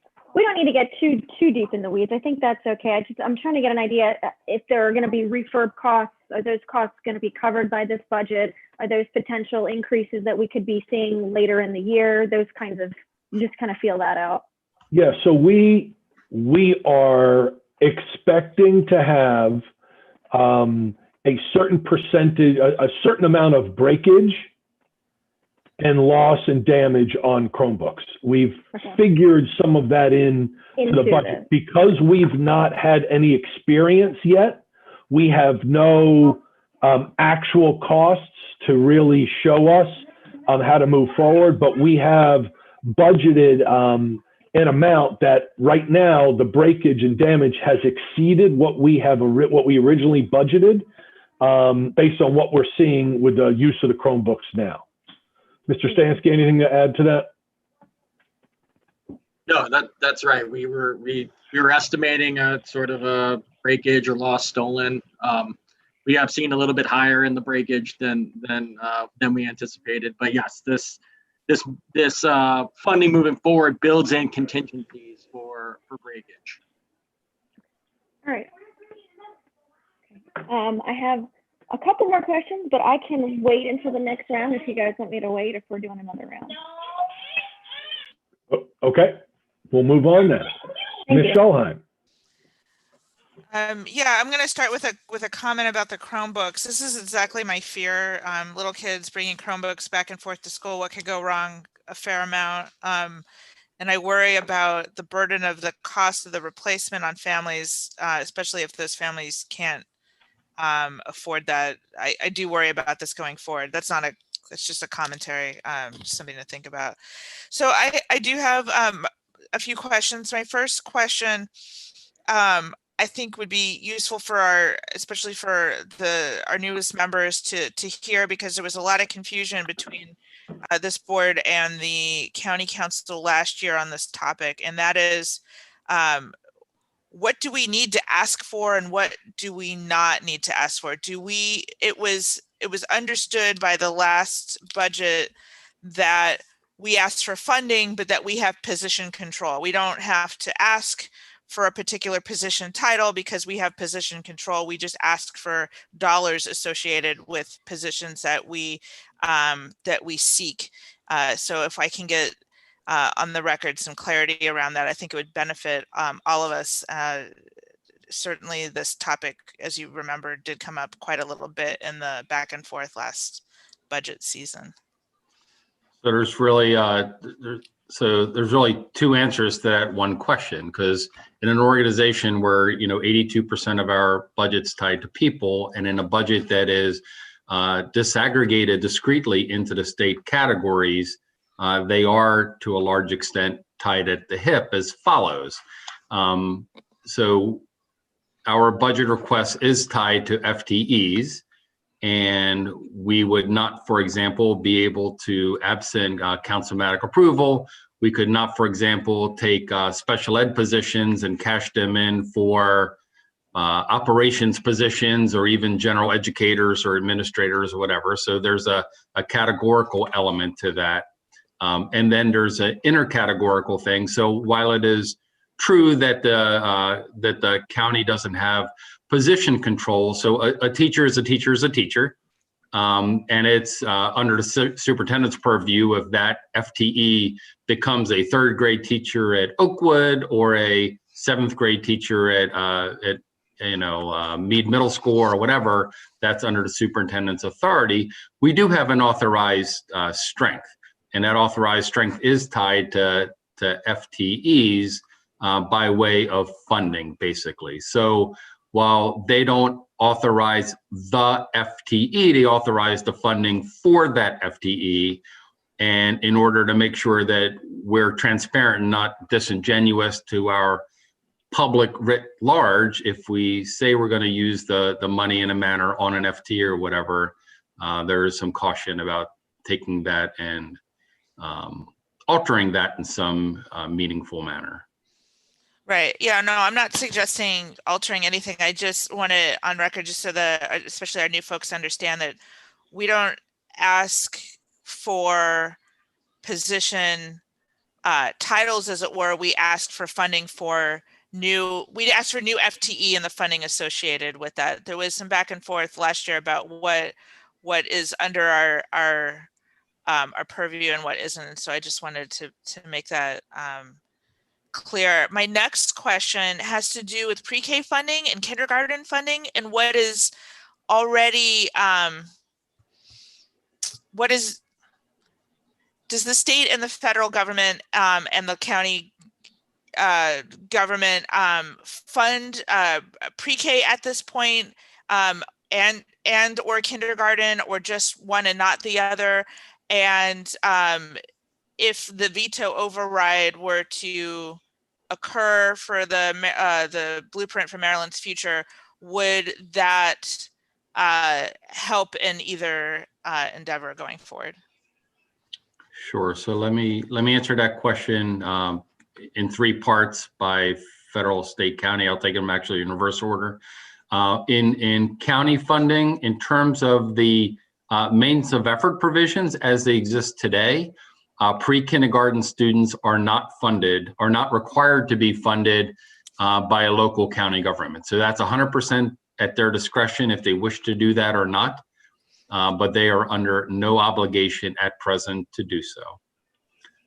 At the state level, similarly, there is no direct funding in terms of a foundation, a broad-based funding schema for pre-K from the state either. Now, there is some funding from the state, for example, for students that might fall into some of the subgroups or on a grant basis, but not in terms of the unrestricted operating budget of the state as it exists today. And in a moment, I'll answer your future scenario. And then finally, on the federal forefront, again, there is some limited restricted monies for select student groups at the federal level, albeit very small and very targeted. It's largely of a grant variety. So what happens with the blueprint funding? TBD, as I said, multiple TBDs, right? So there is, we're hearing a vote maybe about some sort of an override of the governor's veto. Some amendments likely are going to be in the offing. Quite frankly, there has to be some amendments. Some of the deadlines have already passed, so they can't simply just pass it as is. So we will see. There is not currently an explicit requirement in the blueprint that the that the county fund pre-K across the board. So that still does not exist across the board countywide. There is a expanded funding window on the part of the state to incrementally fund more pre-K opportunities across the county, across counties, plural. To the extent that the state funds those opportunities, there will be a requirement on the part of local governments, more likely than not, to match those. That's the current thinking, but there, we have here in the school district, just kind of big round numbers, almost 2,000 pre-K kids. There's no requirement for the county government to fund any of them right now, not a single one. So TBD, let's see where that goes, but even some funding, even the matching schema would at least begin to fund some of our pre-K youngsters. But really, Ms. Schallheim, to fix that issue, and this isn't just my belief, this is, maybe your organization, PASAM, the superintendent's organization, the maintenance of effort laws as they currently exist do not have the word pre-K in them. So it literally would require a change of that law to have MOE calculated on a methodology that included, if you go to the state budget websites and you take a look at them, all those calculations are public. You'll see them up on MSDE's budget office's website, and you will see explicitly how they take our enrollment, and the very next column over, you go to the very next column to the right from total enrollment, and you will see a big minus sign, and that is a minus for every single pre-K youngster on an FTE basis that we have here in the school district. And so they are backed out of the Thorton funding, the base foundation funding on the part of the state, as it's currently constructed. And naturally, the state, whether the state did or did not pass some variant of the blueprint funding, Ms. Schallheim, that wouldn't impact the federal governments. They would have to look to some sort of an expansion compromise between the administration and the legislative branch of the federal government. So the rub exists at the federal level, but for the MOE calculation, or is that a state thing? So the MOE calculation is a state law. Okay. That sets the ground rules for the obligatory level of funding at the county level. So it's a state law, but it governs county funding.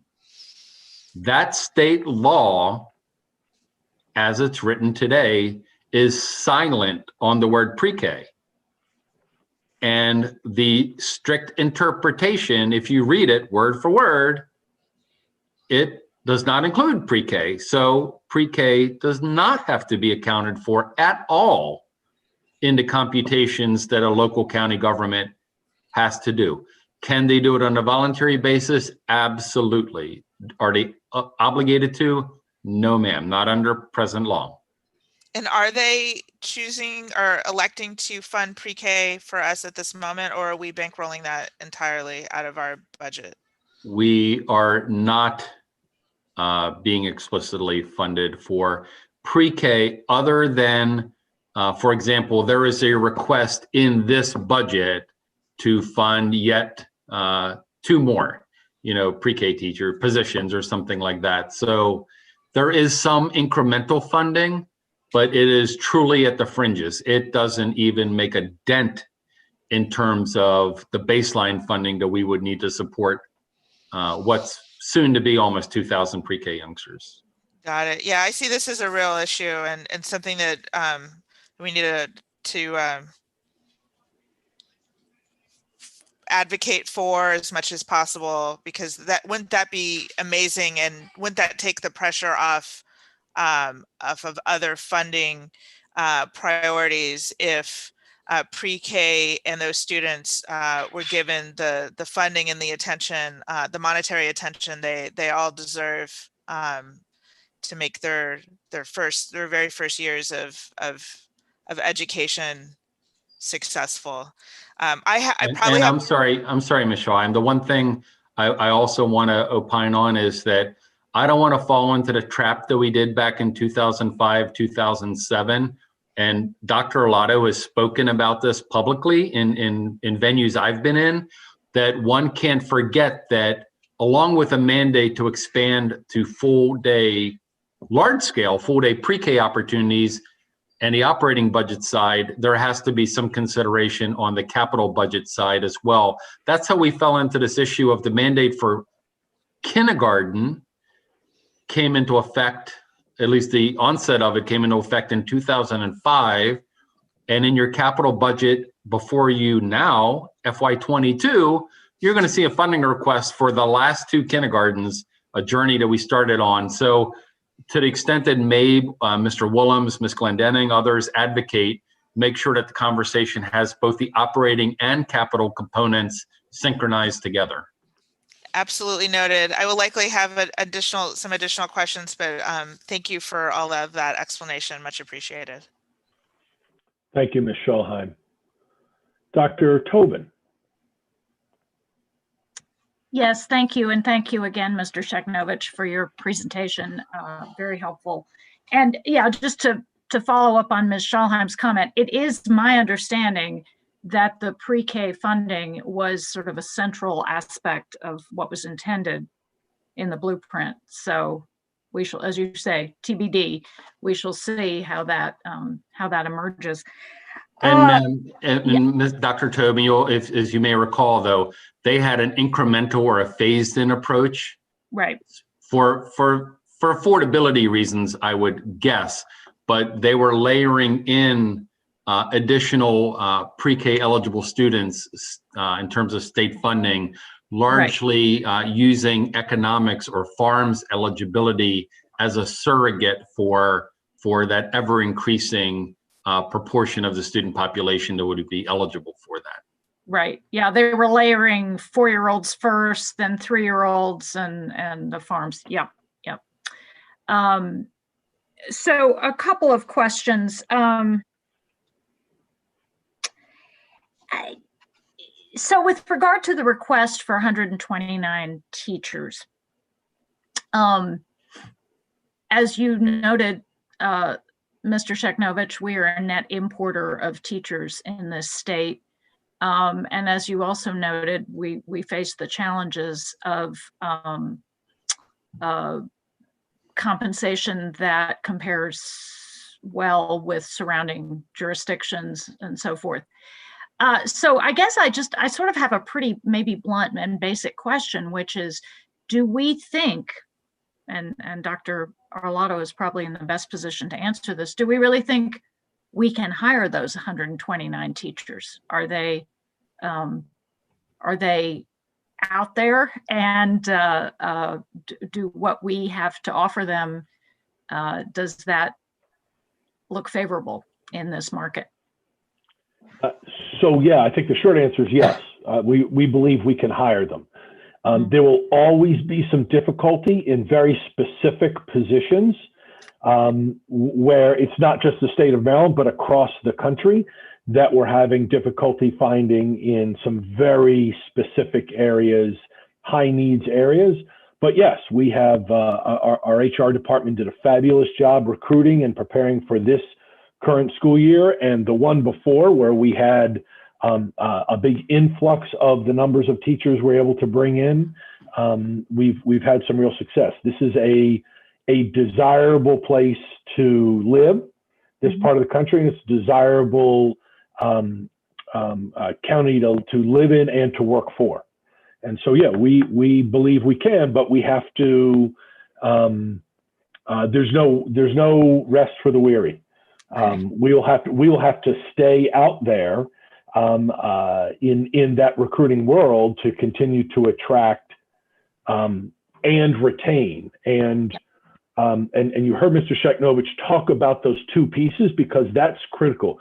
It makes no sense to talk about recruiting if you're not talking about retention also. Right. Because if you're not retaining, then your business model is to have to recruit more each and every year. Right. The more you retain, the fewer you have to. It's a better business model. The fewer you have to go out But with a staff as large as ours, we're always going to have a turnover. We average around 10%, which is the national average for turnover for people that move following a spouse or retirement, or seeking other job areas.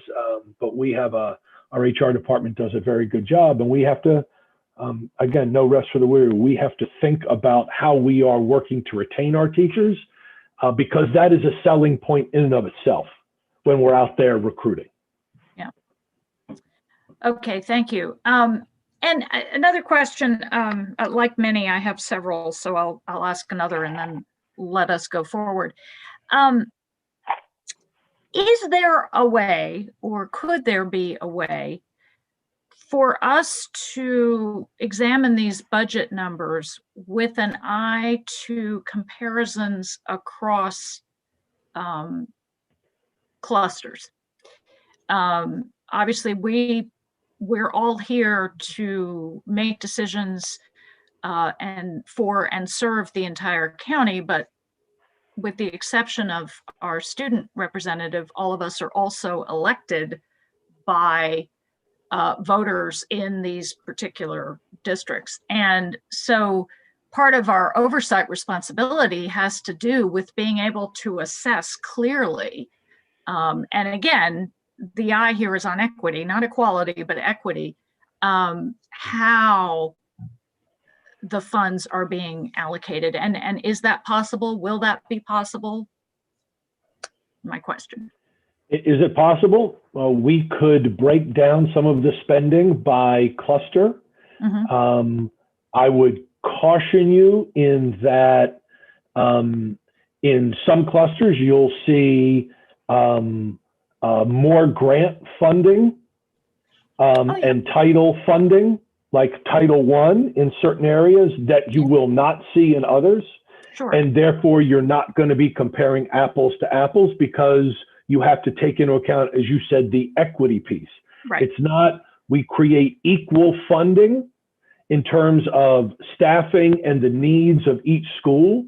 And then to get to equity is the addition needed to level a playing field in each of those clusters in each of those schools. So I would caution you in doing a comparison of cluster to cluster to say, I was elected for this cluster and you were elected for that cluster, and one is getting more money. The explanation and the understanding would have to be very, very clear for both the board and the public. Right. No, I mean, this is complex. This is not simple. And as we know, equity is not simple, right? I mean, this requires different layers of understanding of what the need actually is.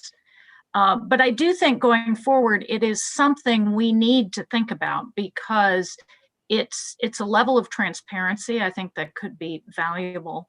But I also think because we're a big district, we have areas of the county that have different density or demographics or all sorts of things. It's something that I think is important to think about, and I think we need to think about going forward. And we'll be at our board meeting tomorrow night, be receiving the report, I believe, from the joint initiative, and I believe one of the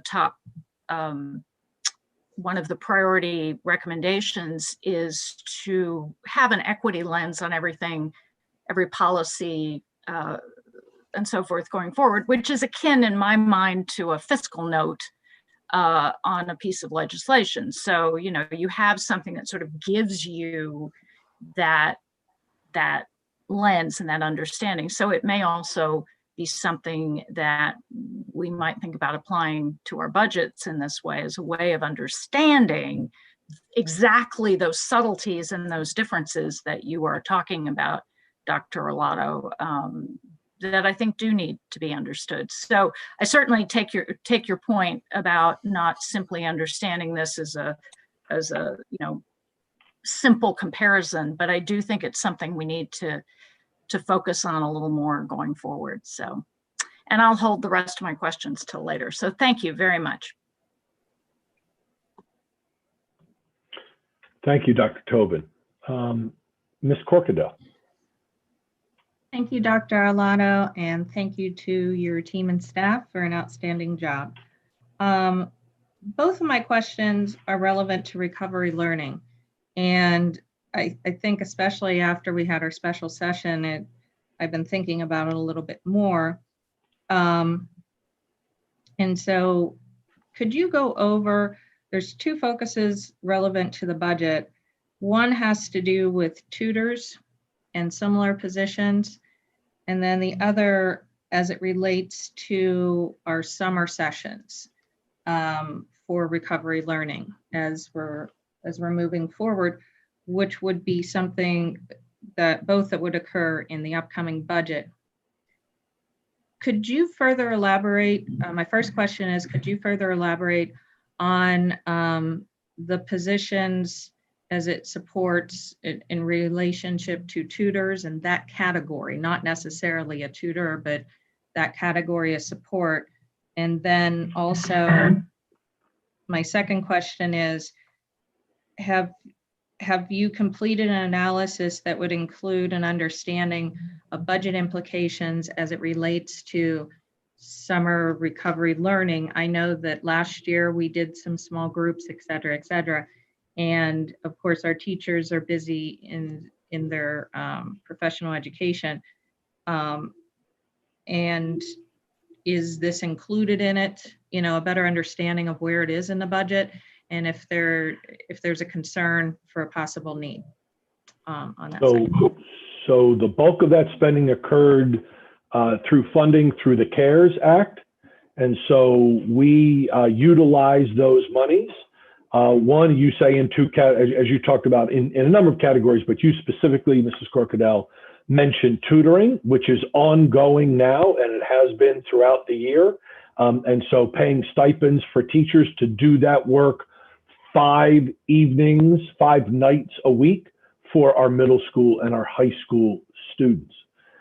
In addition, we used monies over the course of the summer, and we plan to going forward, where we paid for all summer programs for our students, including the high school students that were taking courses for credit. And so we were able to utilize those CARES funds for that purpose. You may be aware that Congress has passed some what we'll call CARES Act 2. And so we are due some additional monies that we'll be able to spend over the course of the next 2 fiscal years to work with our students to help make up spending that we've had to spend in this COVID environment. And certainly for those students, you say learning loss, learning recovery, I would say through disrupted education based on this COVID environment. And so we'll be able to utilize funds similarly as we have in the past. We have not gotten all the final words from MSDE on that process, but we will have to write a plan as we did for the first CARES Act funding. We'll have to write a plan, submit it to MSDE for their approval, and once it's been approved, then they'll begin to fund those additional things we want to do, including working with our students that have had this disrupted education as a result of COVID, and doing some continued tutoring, and certainly summer programming will be a key to that. Mr. Stansky, anything to add to that? No, I think you covered that well. We're waiting final word on applications for our next round of funding. And as Dr. Arlotto alluded to, I think the focus again will be on learning recovery, disruption in education. And Dr. Arlotto, the board will recall that the first tranche of money that covers the summer schools and the tutoring and disrupted learning loss recovery was voted on and approved by the board as a first quarter transfer. And we took that to not only MSD, but we took that to the county council as well. To the extent that we receive additional monies from a CARES round 2, we'll have to follow the same process as well, not just soliciting MSDs, but Ms. Corcadell, we'll have to take that to you and your colleagues to vote in terms of a supplemental, and then go to the county executive and county council to get that fiscal appropriation authority as well. Thank you for adding that, Alex. Thank you so much for the summary. I thought it was important, and that was what I thought we were leaning into was the federal and state funding. But I do know that I've just heard recently in the last, week or so about concerns about why don't we see tutors or some of this stuff sitting in the proposed budget. And so I just wanted to make sure, because I also know that our library partnerships is with our libraries, Recs and Parks, and of course, great shout out to our Boys and Girls Clubs partnership, with Dr. Brown and others are all pitching in addition to what we're doing. So thank you guys so very much. We definitely have a heavy lift, but I know we're well prepared for it. And it sounds like our budget is in alignment to support that in this moment in time. Thank you so. No further questions, Madam President. Thank you, Ms. Corkadell. Ms. Ellis. Thank you. And Ms. Corkadell, you took up one of my questions, and so I appreciate that because I have a few. So thank you. That is exciting news, that because the summer school's been heavy on my mind, and I'm glad that we're going to seek that CARES funding for that purpose. Okay, so a couple of questions. I'll start with.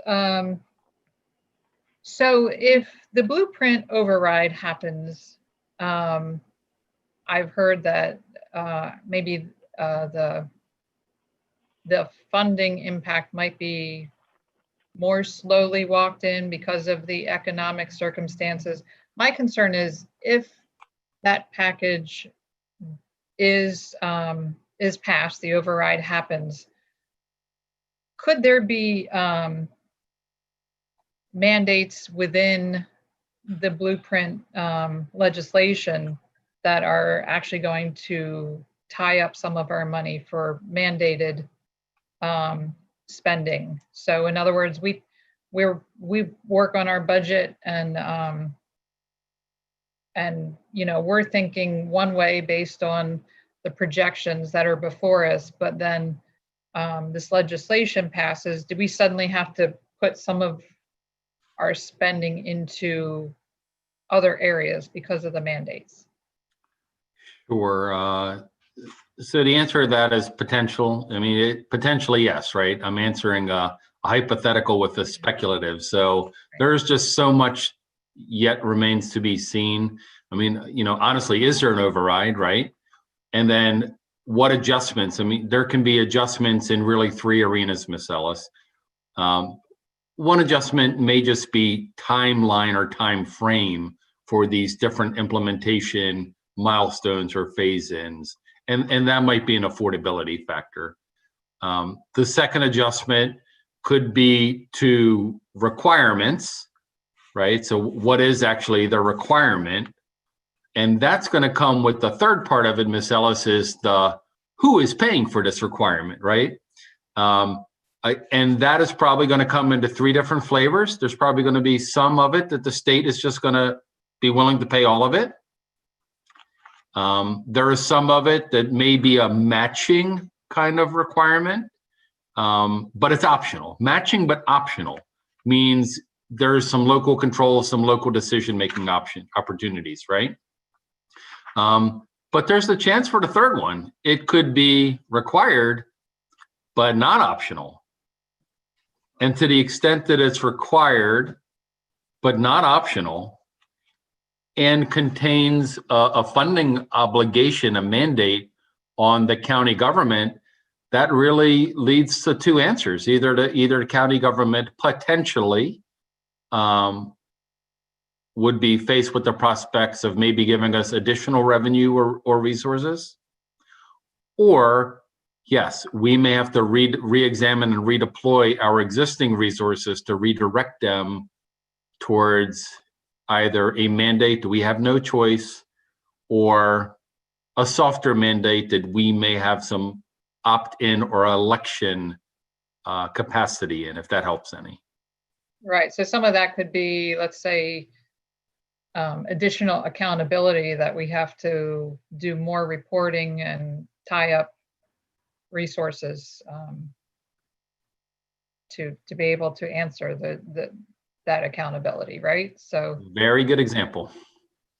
could come That's out. that's probably going to be that's probably going to be the example of, here comes a requirement with a burden associated with it, but likely no revenue to support it. So Okay. some people call that an unfunded mandate. I've heard that phrase used elsewhere. Right. Okay, switching to capital. Can you just give us a quick overview and remind us of the cycle that goes on with the capital? So there was a study done. What year was that ranked our capital projects, and Sure. when would that happen again? And I'm just going to put in a plug. Even in economic downturns, the west part of the county has and will continue to experience growth because of defense, and that doesn't tend to be diminished so much with economic downturns. And so last Wednesday, when we had our special session, the District 4 Town Hall took place. So I was able to follow up with our county councilman, and I do know that a lot of citizens are still speaking up with concerns about our school capacity, still concerned that West County Elementary stays on track, Arundel Middle Addition, feasibility for a new West County middle school and high school. So there's still a lot of concerns over in this part of the county about this growth. So can you explain that capital cycle that we go through? Sure. So Anne Arundel County Public Schools, I guess it's not new now, but I will say that when it came to the fore, really were the leaders in terms of here within the state, taking a comprehensive analysis of our real estate portfolio, taking a look at our existing built environment, taking a look at the condition and age of our facilities, taking a look at their educational suitability, and taking a look at their capacity, the capacity footprint of our built environment, as well as the trajectory of our growth. Here we call that a strategic facility utilization master plan. It is a product that has about a 10-year life to it, a 10-year shelf life to it, which is really the feasible planning horizon. It's one that you'll see used in most large-scale planning endeavors. For example, we typically do like a 10-year GDP, right? A growth and development plan for the county, basically on a 10-year cycle. So 10 is about the right number. So that product is published about every 10 years, but to get the product published every 10 years, you got to start on it 1 or 2 years in advance. So the current product that we have was published in 2015. So it basically is guiding us and will guide us through 2025. And then by the time we get to that point, for a myriad of reasons, but it'll be time to recanvas the landscape here and retool that. I will say that the state was largely enamored with our product here, and in fact, recently, about 2 years ago now, actually adopted a requirement that the state also do a statewide facilities assessment to better inform them of the about 14 or so hundred schools here within the state. So they are actually in the midst of starting that process. But our product here, Ms. Ellis, again, is about a 10-year time frame. It was published 2015. We're going to redo it again here soon, or at least begin on it here soon. So the schools that you referenced, though, in West County, I would say that the CIP that's before you does in fact have a number of additions in the western quadrant of the county, has some brand new ground up construction and has some reconstruction activities. So my 30,000 level view of the thing would not lead me at least to believe that the western county parts of the county are being short shrifted in some manner. I didn't mean to imply that we're that we're being shortchanged or anything. Just want to, just a reminder that it's going to continue growing more than likely.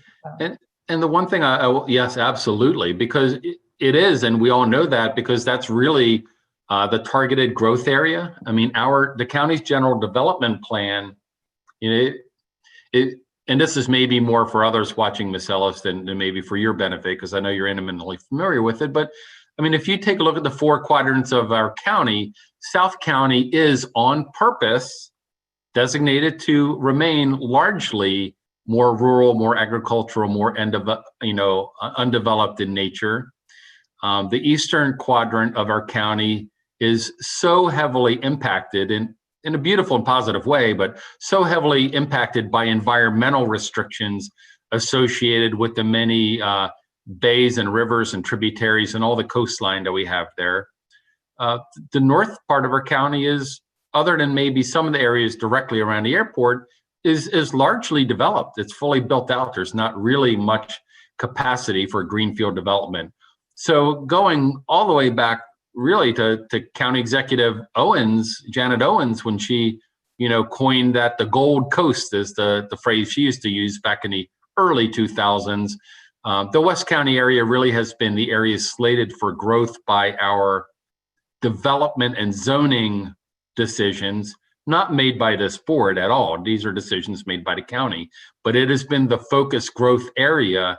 And then, yes, because of that, we've had to keep pace, right? We have to keep track of all that we do with every single subdivision, with every review of any site plan that goes through this county. We keep tabs on that. Our planning and zoning department shares data with us nonstop. They're great at information sharing, so that we can keep on top of that and can keep helping to inform and calibrate our capital improvement program. Thank you. I think we're back to, I don't know if Mr. Smith has a question now. Very good. Thank you, Mrs. Ellis. Mr. Smith. No questions. Very good. Thank you, Mr. Smith. Ms. Antwine.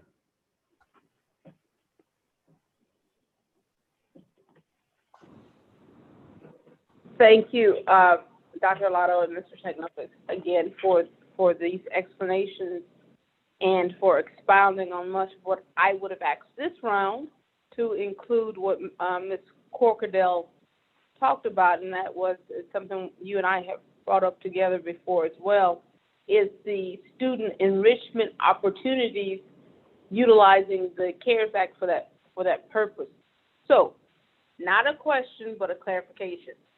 The CARES Act funding that we have will cover us for both 2021, this fiscal year, and the next fiscal year in 2022? Not completely. The CARES Act money that we currently have will carry us through that far. The newly announced monies that we don't yet know the road, we don't know the rules of the road yet. I mean, we don't have the full grasp and understanding on that. Could potentially cover us into FY23 as well, but that's still to be determined in terms of CARES round number 2. It's too early for us to be able to answer that right now. Got it, understood. So with that in mind,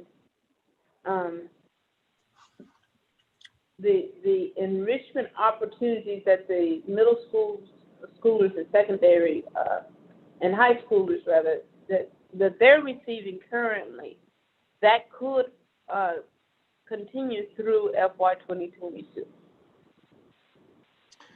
Utilizing CARES funding that we currently have. Let me be careful with my answer, Ms. Antwine, because there's one very important subtlety.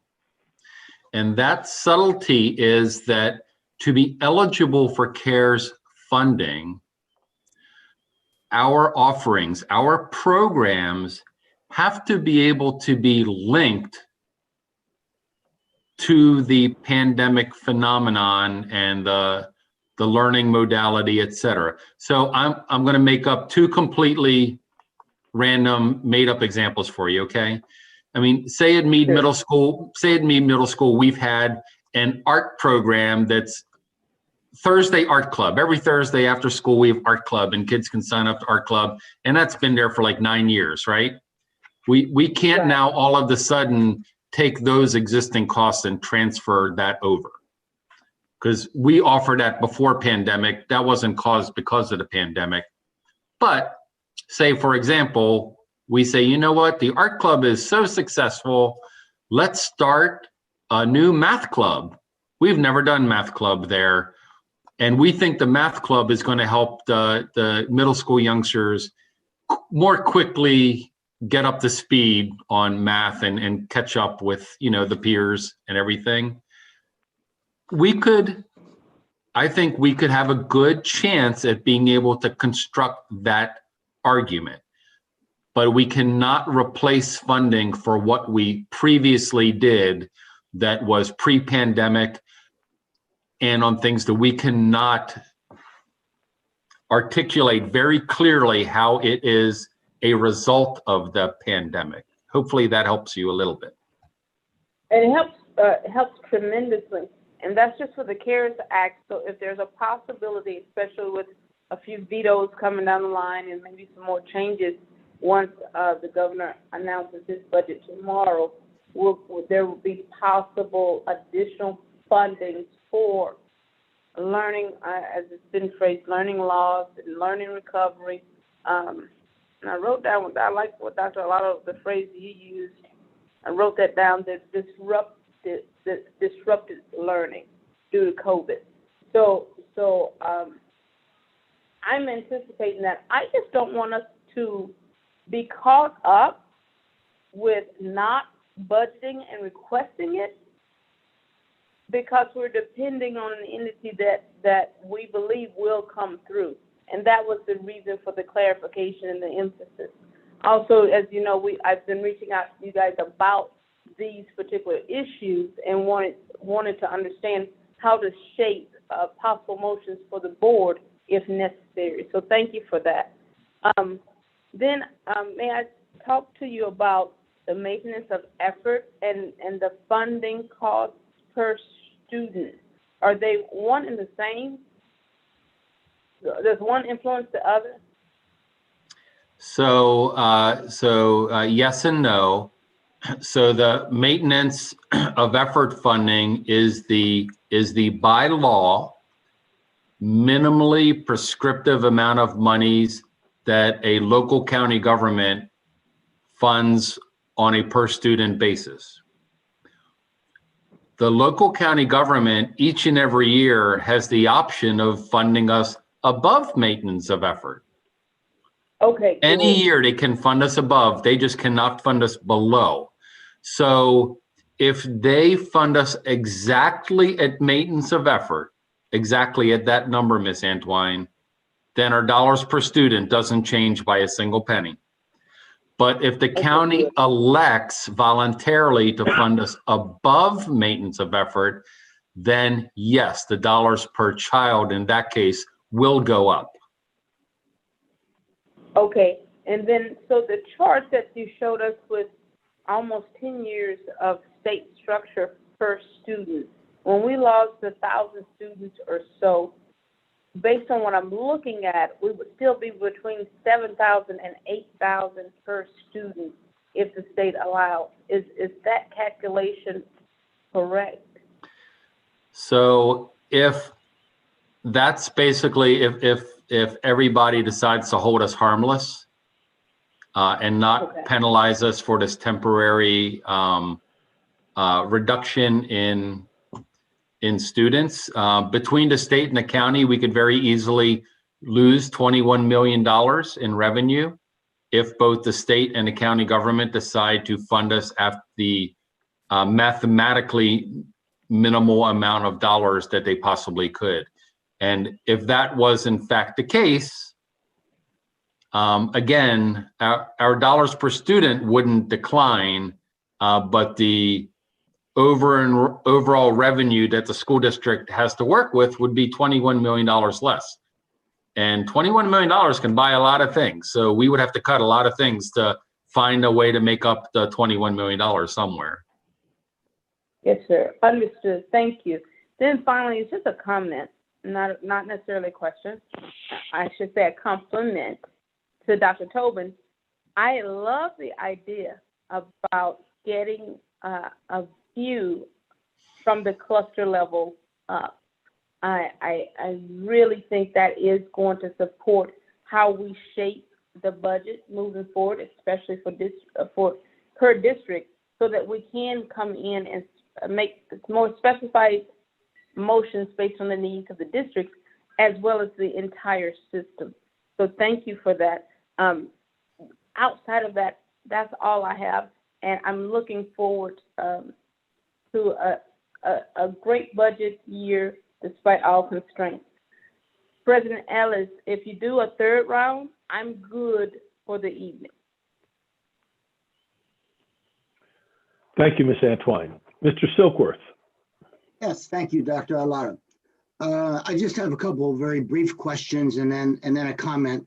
Our substitutes are some of our very important stakeholders, and I was just curious, and if you don't have the information now, you could always send it to me, what it would cost if we were to increase substitute pay per day by $20. Just curious to know about what that would be. And again, if it's not something you have readily, you could easily send it to me. And Mr. Silkworth, only because we deal in exacting. So would that be a $20 a day increase for both short-term subs and long-term subs? You want us to calculate it for both groups, sir? Actually, at this point, I'm really thinking about short-term. Okay, because right now there is an existing $20 gap. The short-term subs get paid $20 a day less than our long-term subs. If that was the case, then the two individuals would get paid the exact same amount. So we just want to get you the answer that you really wish for, and that's why I'm asking that clarifying question. So then it should include both. Okay, we'll do that, sir. And another question about Tripoli, back to that. We're completing the Glen Burnie cluster, and I think the figure was $232,000. And there were 5 other clusters that need to be taken care of so far. I was just curious to know, as a new person, what would the dollar amount be to fix one of those clusters? And I'm kind of assuming that maybe each cluster would have a different dollar amount. But generally speaking, what would the cost be to take care of all 5 clusters? And again, if that's something you don't have, you could easily send it to me. We can, we do have that. I don't have a total for you, but Okay. to give you a response to your sort of a generic response, you are correct. The dollar amount per cluster is different based on the number of elementary schools. Not every cluster has the same number of elementary schools. So therefore, materials of instruction, the staffing needs, the field trips, all those things that are added in are multiplied basically by the number of elementary schools. So as just for conversation's sake, the Arundel cluster, the number for implementation is about $1.3 million. Okay. And for the Crofton cluster, just because that's the next page in my budget book, it's $846,000. So it varies based on the number of elementary schools, if there's space needed, and those kinds of things. We can get you a total for the 5 remaining clusters, but that's just for food for thought, some numbers to think about. All right. Thank you. That helps a lot. And finally, just a comment. There's talk about a potential federal stimulus package, which might include funding to states for additional teachers to lower class sizes to make it easier to return to school in the COVID environment. Well, as a teacher for many, many years, lowering class sizes is always welcome. However, we also do have a great need for additional mental health professionals to help our students deal with the current COVID situation and e-learning environment. So I hope that the federal government comes through soon so that we can consider more health professionals to meet the needs of our kids and community. So thank you. That's it. Thank you. Thank you, Mr. Silkworth. Ms. Frank. Thank you. Actually, my questions were asked in the previous round, so I'll just say thank you. And Mr. Sheknovich, thank you for taking time with me a couple days ago to go through the budget with me too. I do appreciate that you guys are always available when I need help. So thank you guys. Yes, ma'am. Thank you. Ms. Schalheim. Yes, just a couple lingering questions. The Studio 39 boiler replacement, is that in this budget? It is in the, so it is a request that we have this part and parcel with our capital improvement budget. And specifically that would be in what's called our maintenance backlog reduction line item. And that, so if that line item was fully funded, then that project would be included in that FY22 program. And how far down the list of within the prior, this is follow up, not my second question, but how far down the list of priorities for the maintenance backlog, if we were to be funded this year, is that particular boiler? Is it at the top of the list, in the middle, at the bottom? So I'm not going to answer that question in that way. I'm going to say it's about $1 million. Our total request is for 7 million, so it's 1/7 of our total request. But each and every year we have to right size that program. You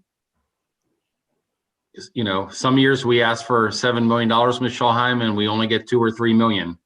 So if we only get a third or even less than what we ask for, then there's some serious prioritization that has to occur, and we do that each and every year, working with the county council and our facilities division. Okay, I would say based on what I've heard about that that situation, I would encourage prioritization of that project.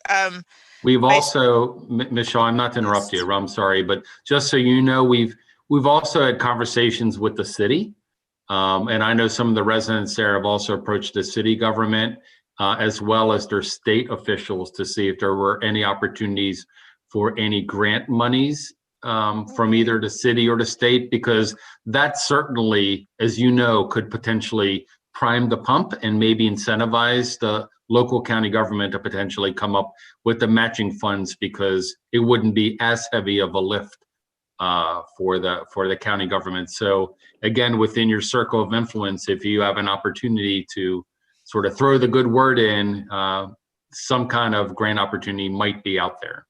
And likewise, if you hear of those parties pursuing any sort of grant opportunity, keep us posted on that as well. And I thank you. My second question, and probably my last this evening, is about community ambassadors, their presence in the budget, and if they're funded to the same level as previously. I couldn't find it, but we also have 300 and whatever, how many some odd pages. I went through a whole thing of Post-it notes, and I just don't recall seeing that line item. Can you enlighten us? So there's no additional funding for community ambassadors. There is funding to maintain the current status of our community ambassadors. Mr. Sheknovich, I'm sorry I interrupted you. No, sir. Yes, and you know, I guess the one point is that we had been for many years receiving monies from the city government to help support some of the ambassadors that are closer aligned with the Annapolis cluster, and to the extent that the city potentially could do that, that would certainly be a great aid to our local abilities here as well. So just as a follow-up, do you recall where in the budget that is? And also while you're looking for that, I guess whoever's watching it, at home and has influence on anyone in the city level, community ambassadors are awesome and they do such great work. And although they don't exist, I don't believe in my particular jurisdiction or district, I fully support the full funding of any and all community ambassadors. Amazing people, amazing work that they do. Flipping through a couple 100-page binder here. Sorry. Maybe Mr. Sansky can beat me to it. Yeah, I see he's flipping too. Yeah. You found a page yet? I believe it is on page 43, Ms. Schallheim. You're awesome. Thank Elevating you. all students. Okay. All right. That makes perfect sense. 43, you said? I believe so, yes. Okie dokie. And it would be, they're considered temporary employees, so it would be under the temporary line.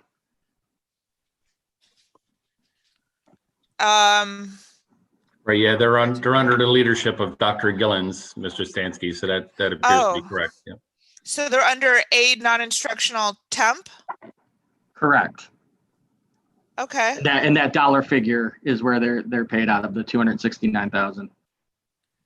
Community ambassador. Thank you so much. Appreciate it. All right, I think I'm good. Thank you, Madam President. Thank you, Mr. Sheknovich and Mr. Scansey and everyone else. Thank you. Thank you, Ms. Schallheim. Dr. Tobin. Thank you. First of all, I'm going to make Ms. Schallheim an honorary member of District 6. And thank you very much for finding where the community ambassadors were in the budget, because I was looking for that. So I wanted to follow up with, this was alluded to a couple of questions ago, but it's kind of another take on Ms. Corkadell's question about tutoring and summer school and so forth. As we know, we've heard from many families, the social and emotional part of recovery is going to be significant for our students. And I'm just curious as to whether or not there ever was in CARES money anything that could be used to support additional mental health staff, social work staff, and also going forward. Obviously, I appreciate that there are requests for additional counselors. There's the one social worker. I'm curious about where that social worker is meant to land in terms of school base, but also, you know, if we have ways of considering using some of the funding we may have, or we may be getting to support our students' social and emotional recovery as well as their academic recovery. So yes, that will be part of the consideration as the team meets to say, hey, here's X million dollars. How do we want to spend it? Mm-hmm. Using the guardrails that we don't yet know what they are, but whatever those guardrails are, those parameters, within those parameters. And as Mr. Sheknovich mentioned earlier in responding to Ms. Antwine's question, the issue of supplanting versus supplementing what we're currently doing. There is always a concern in talking about grant funding and staffing in the same sentence, because grant funding goes away. Right. It is one-time funding. Right. So if we are to purchase social workers, and we could make that argument and it was supported, more school psychologists, more counselors, and it was supported by MSDE, one of the things they would certainly ask us before approving it is saying, what is your plan to continue the use of these supports beyond the grant funding? And so we're always wary of purchasing positions with grant funds, because then eventually they sunset, as you're well aware. Right. But yes, going back to my initial response, that will be part of the conversation. When we get grant funds, we bring a team of folks together from across the county, from across the school system to say, okay, how do we best utilize these funds? Again, following the parameters and guardrails, but also understanding that these funds will sunset at some point. How do we get the most for our buck, if you will, in the short period of time we have access to those funds? I don't know if Mr. Sheknovich or Mr. Stansky have anything to add to that. No, not with respect to that, Dr. Arlato. Speaking to the other part of your question, Dr. Tobin, there are 1.5 social workers being requested. 0.5 would be allocated to Mary Mossa J. Alberts Academy.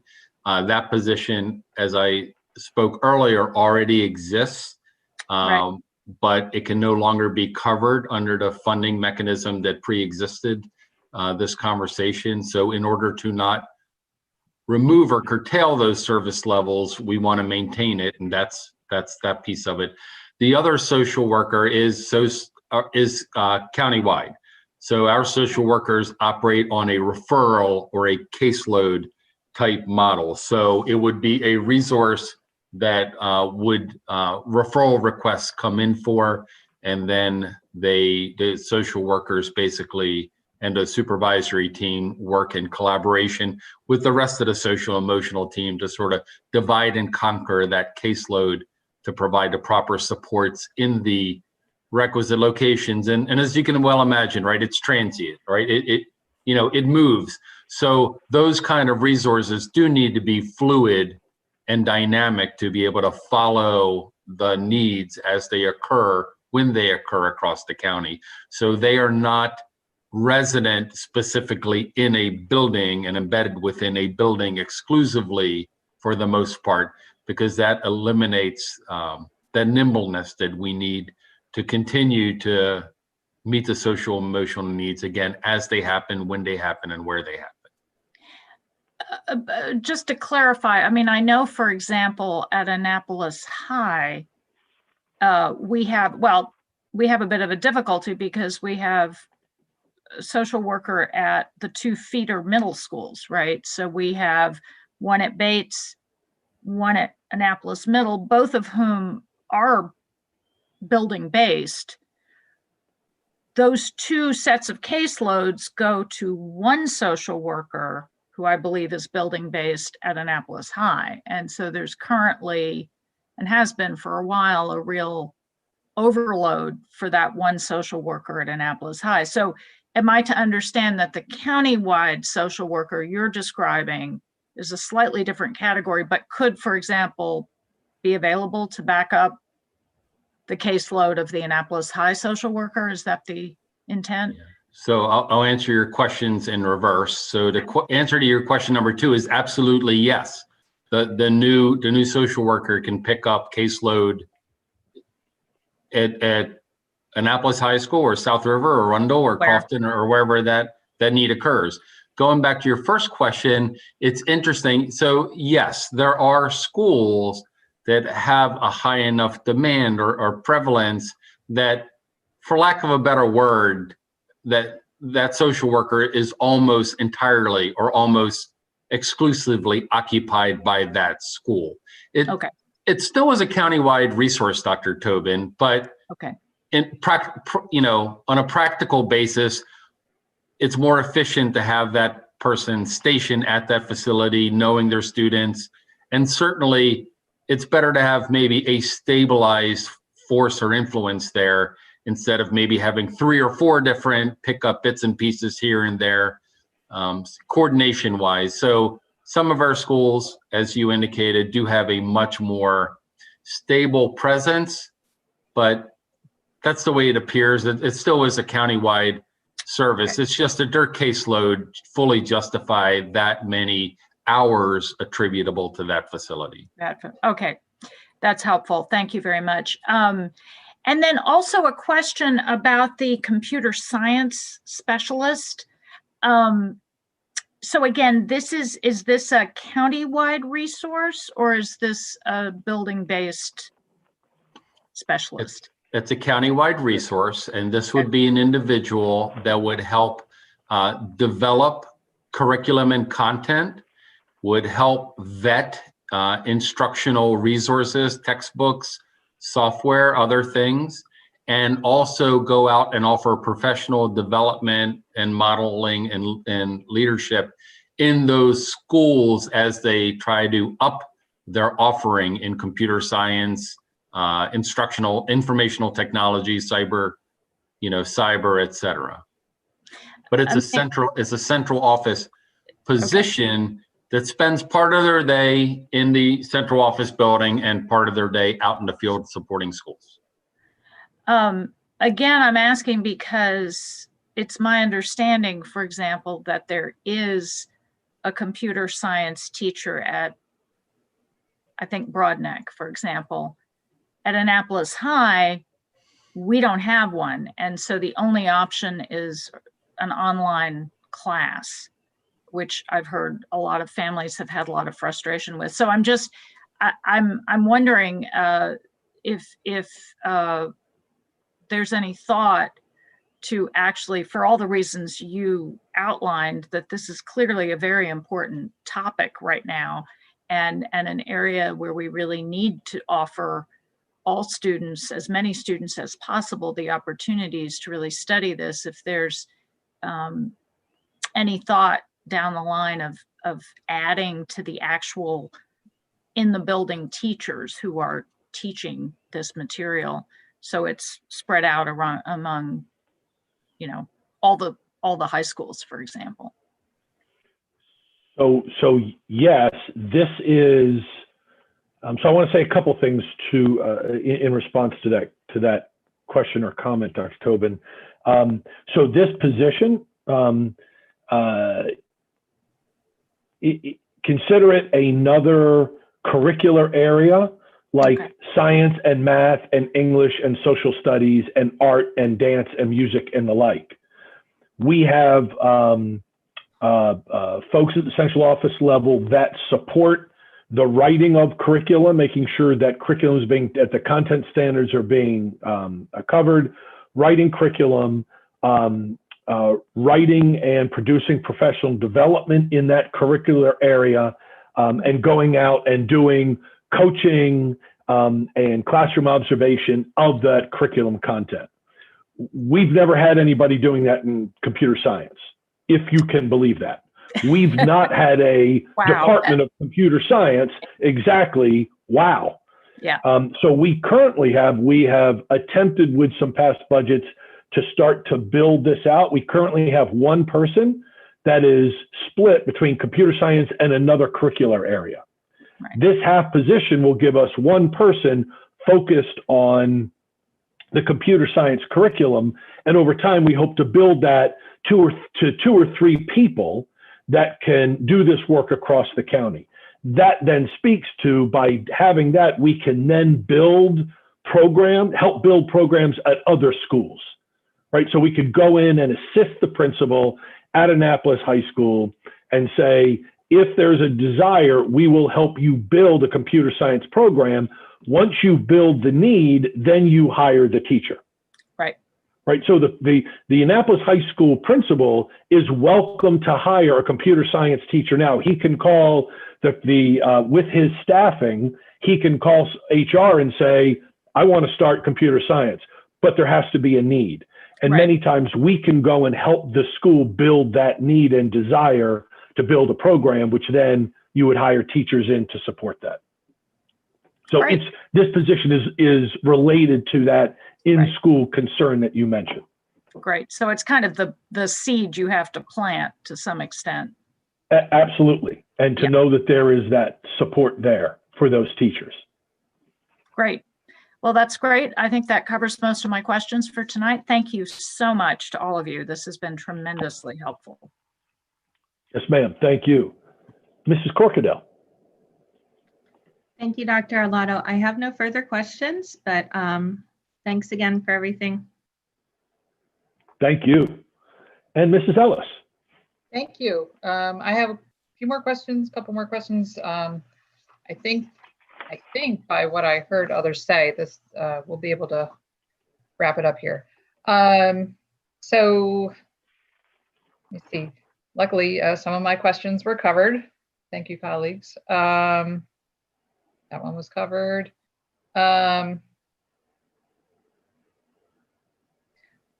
thing that we have heard about from public testimony for a while now is a concern about the sidewalks at Rolling Knolls where the buses drop off. And I'm still a little uncertain where the responsibility lies there. I thought sidewalks were normally a county project, but you know, what can we do to solve this problem?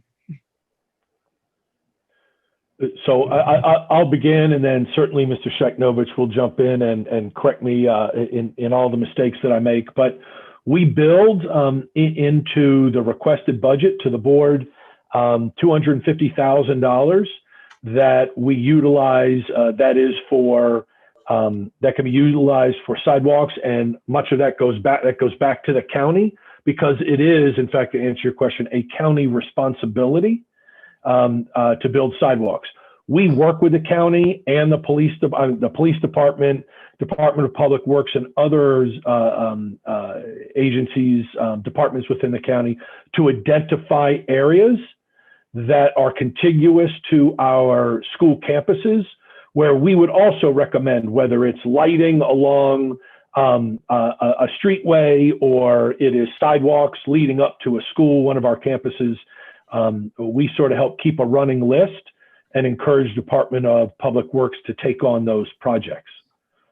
That, of course, will be done with the oversight of the county executive and the county council. Alex? Certainly. Thank you, Dr. Arlotto. And just to build on that a little bit, Ms. Ellis, the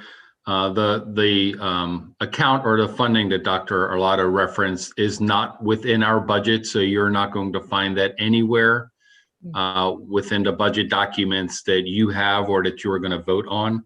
The county government has a large, multiple lines actually to cover sidewalks, pedestrian improvements, bike shed, walk shed type activities. Within those multiple budgetary lines, there is an annual request for about $250,000 to support sidewalk, off-premises sidewalk or bike path improvements that would be beneficial to the school district. And as Dr. Arlotto indicated, we work with the county transportation officials, the public works officials, and the police officials on those. But the ultimate decision on which projects are selected is the county's, not ours.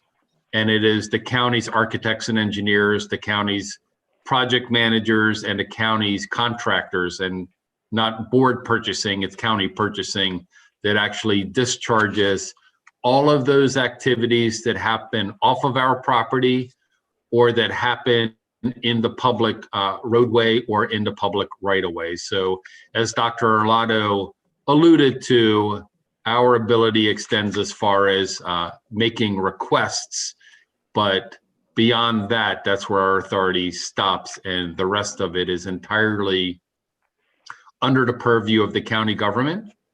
And Ms. Ellis, that is also assuming that that line item is funded. So just like every other capital line item, it is line item appropriated. It is a part of Mr. Phipps, who's the Director of Public Works. It is a part of his, typically a part of his request, but ultimately it would be up to the county executive and county council to decide if they would be willing to fund it. And then if funded, is Rolling Knolls the place that they want to apply it, or in potentially many of the other areas in the county that would also benefit from sidewalks to support students as well. So we're requesting that funding, and then the other piece of it is, are we specifically requesting that they take on that project? So in terms of your first question, we are not specifically requesting it. It is in the Public Works Department's budget. So the Public Works Department is requesting it. We, the school district, I, and my team, Ms. Crawford, Mr. Ruff, we go and testify on behalf of that project. We advocate for it to be funded, right? Because we benefit from it, right? Our schools, our students. So when they have the public hearings, when they have the budget overview sessions for the county's budget, we go and we testify on those, just like we do for Mr. Anthony, Rick Anthony, who's the Director of Public Works, and just like we do for Mr. Old at the library and the community college. Quite often, we help support them because their efforts support our students very directly.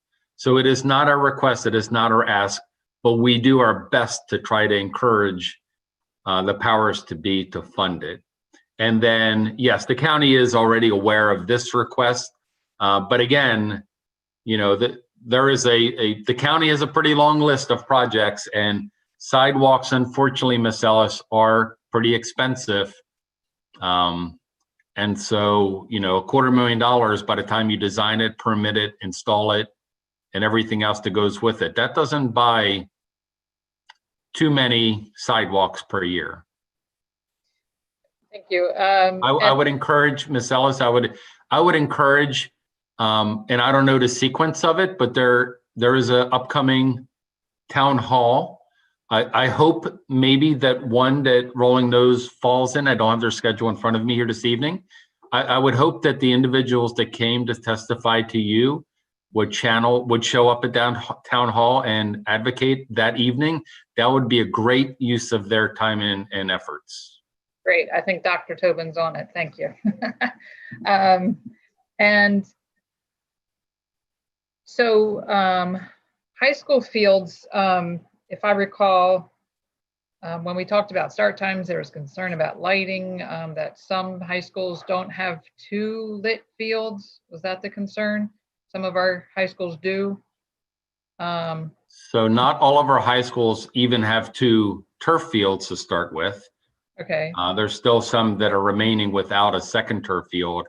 And then, yes, not all turf fields today are lit, and far fewer baseball, softball, soccer, far fewer of those grass or dirt competition sports are lit at the present time. Okay. So some of our high schools do have those fields lit. Is that right?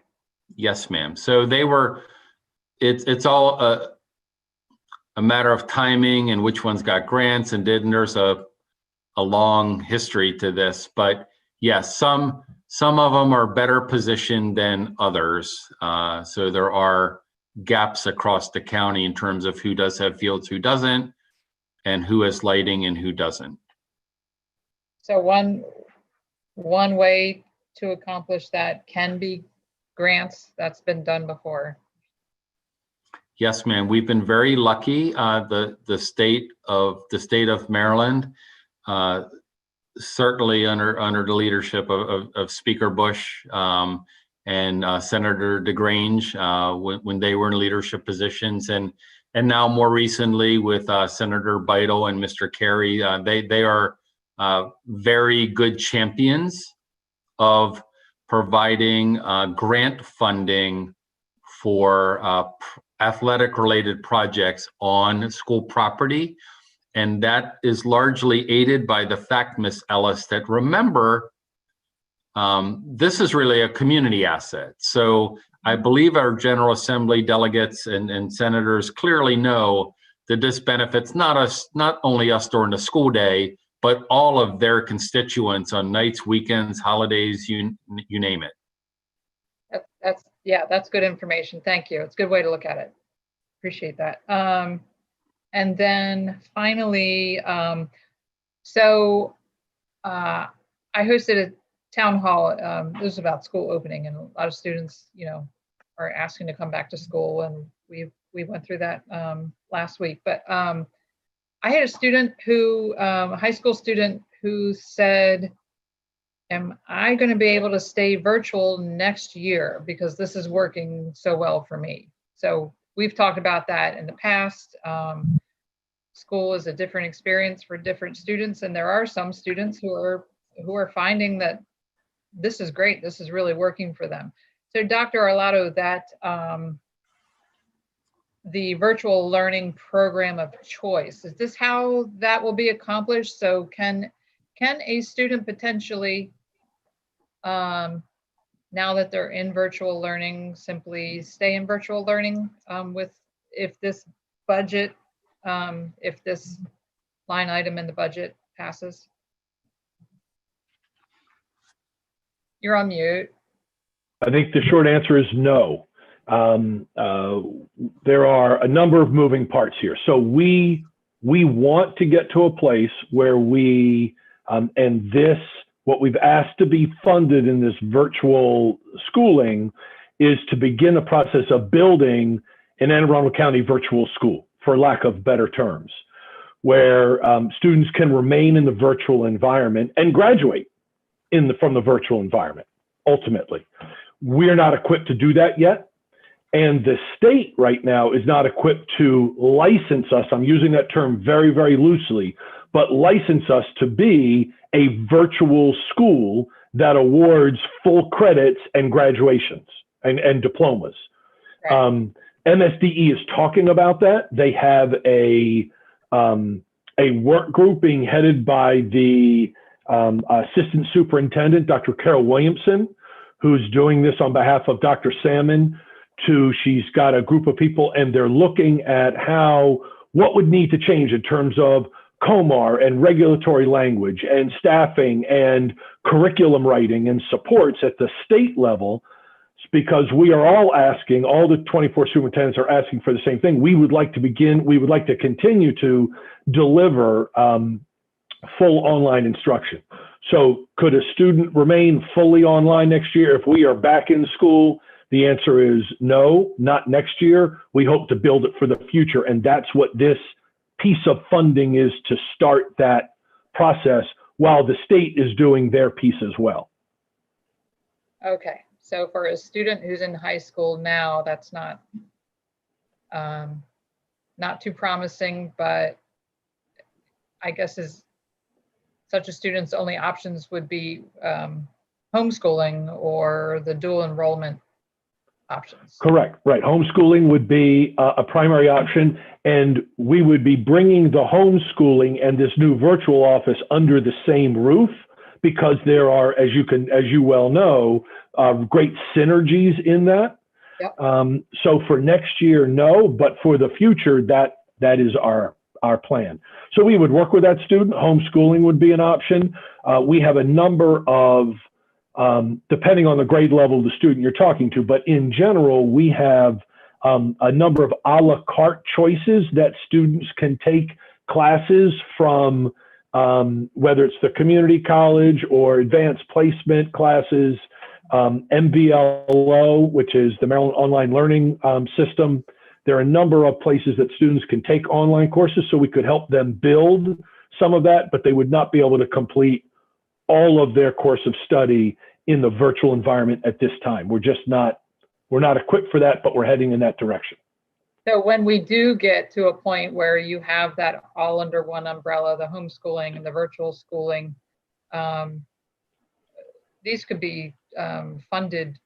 In other words, students could be funded to receive that education, where right now homeschool students don't get that level of support, and our schools aren't funded to support them that way, correct?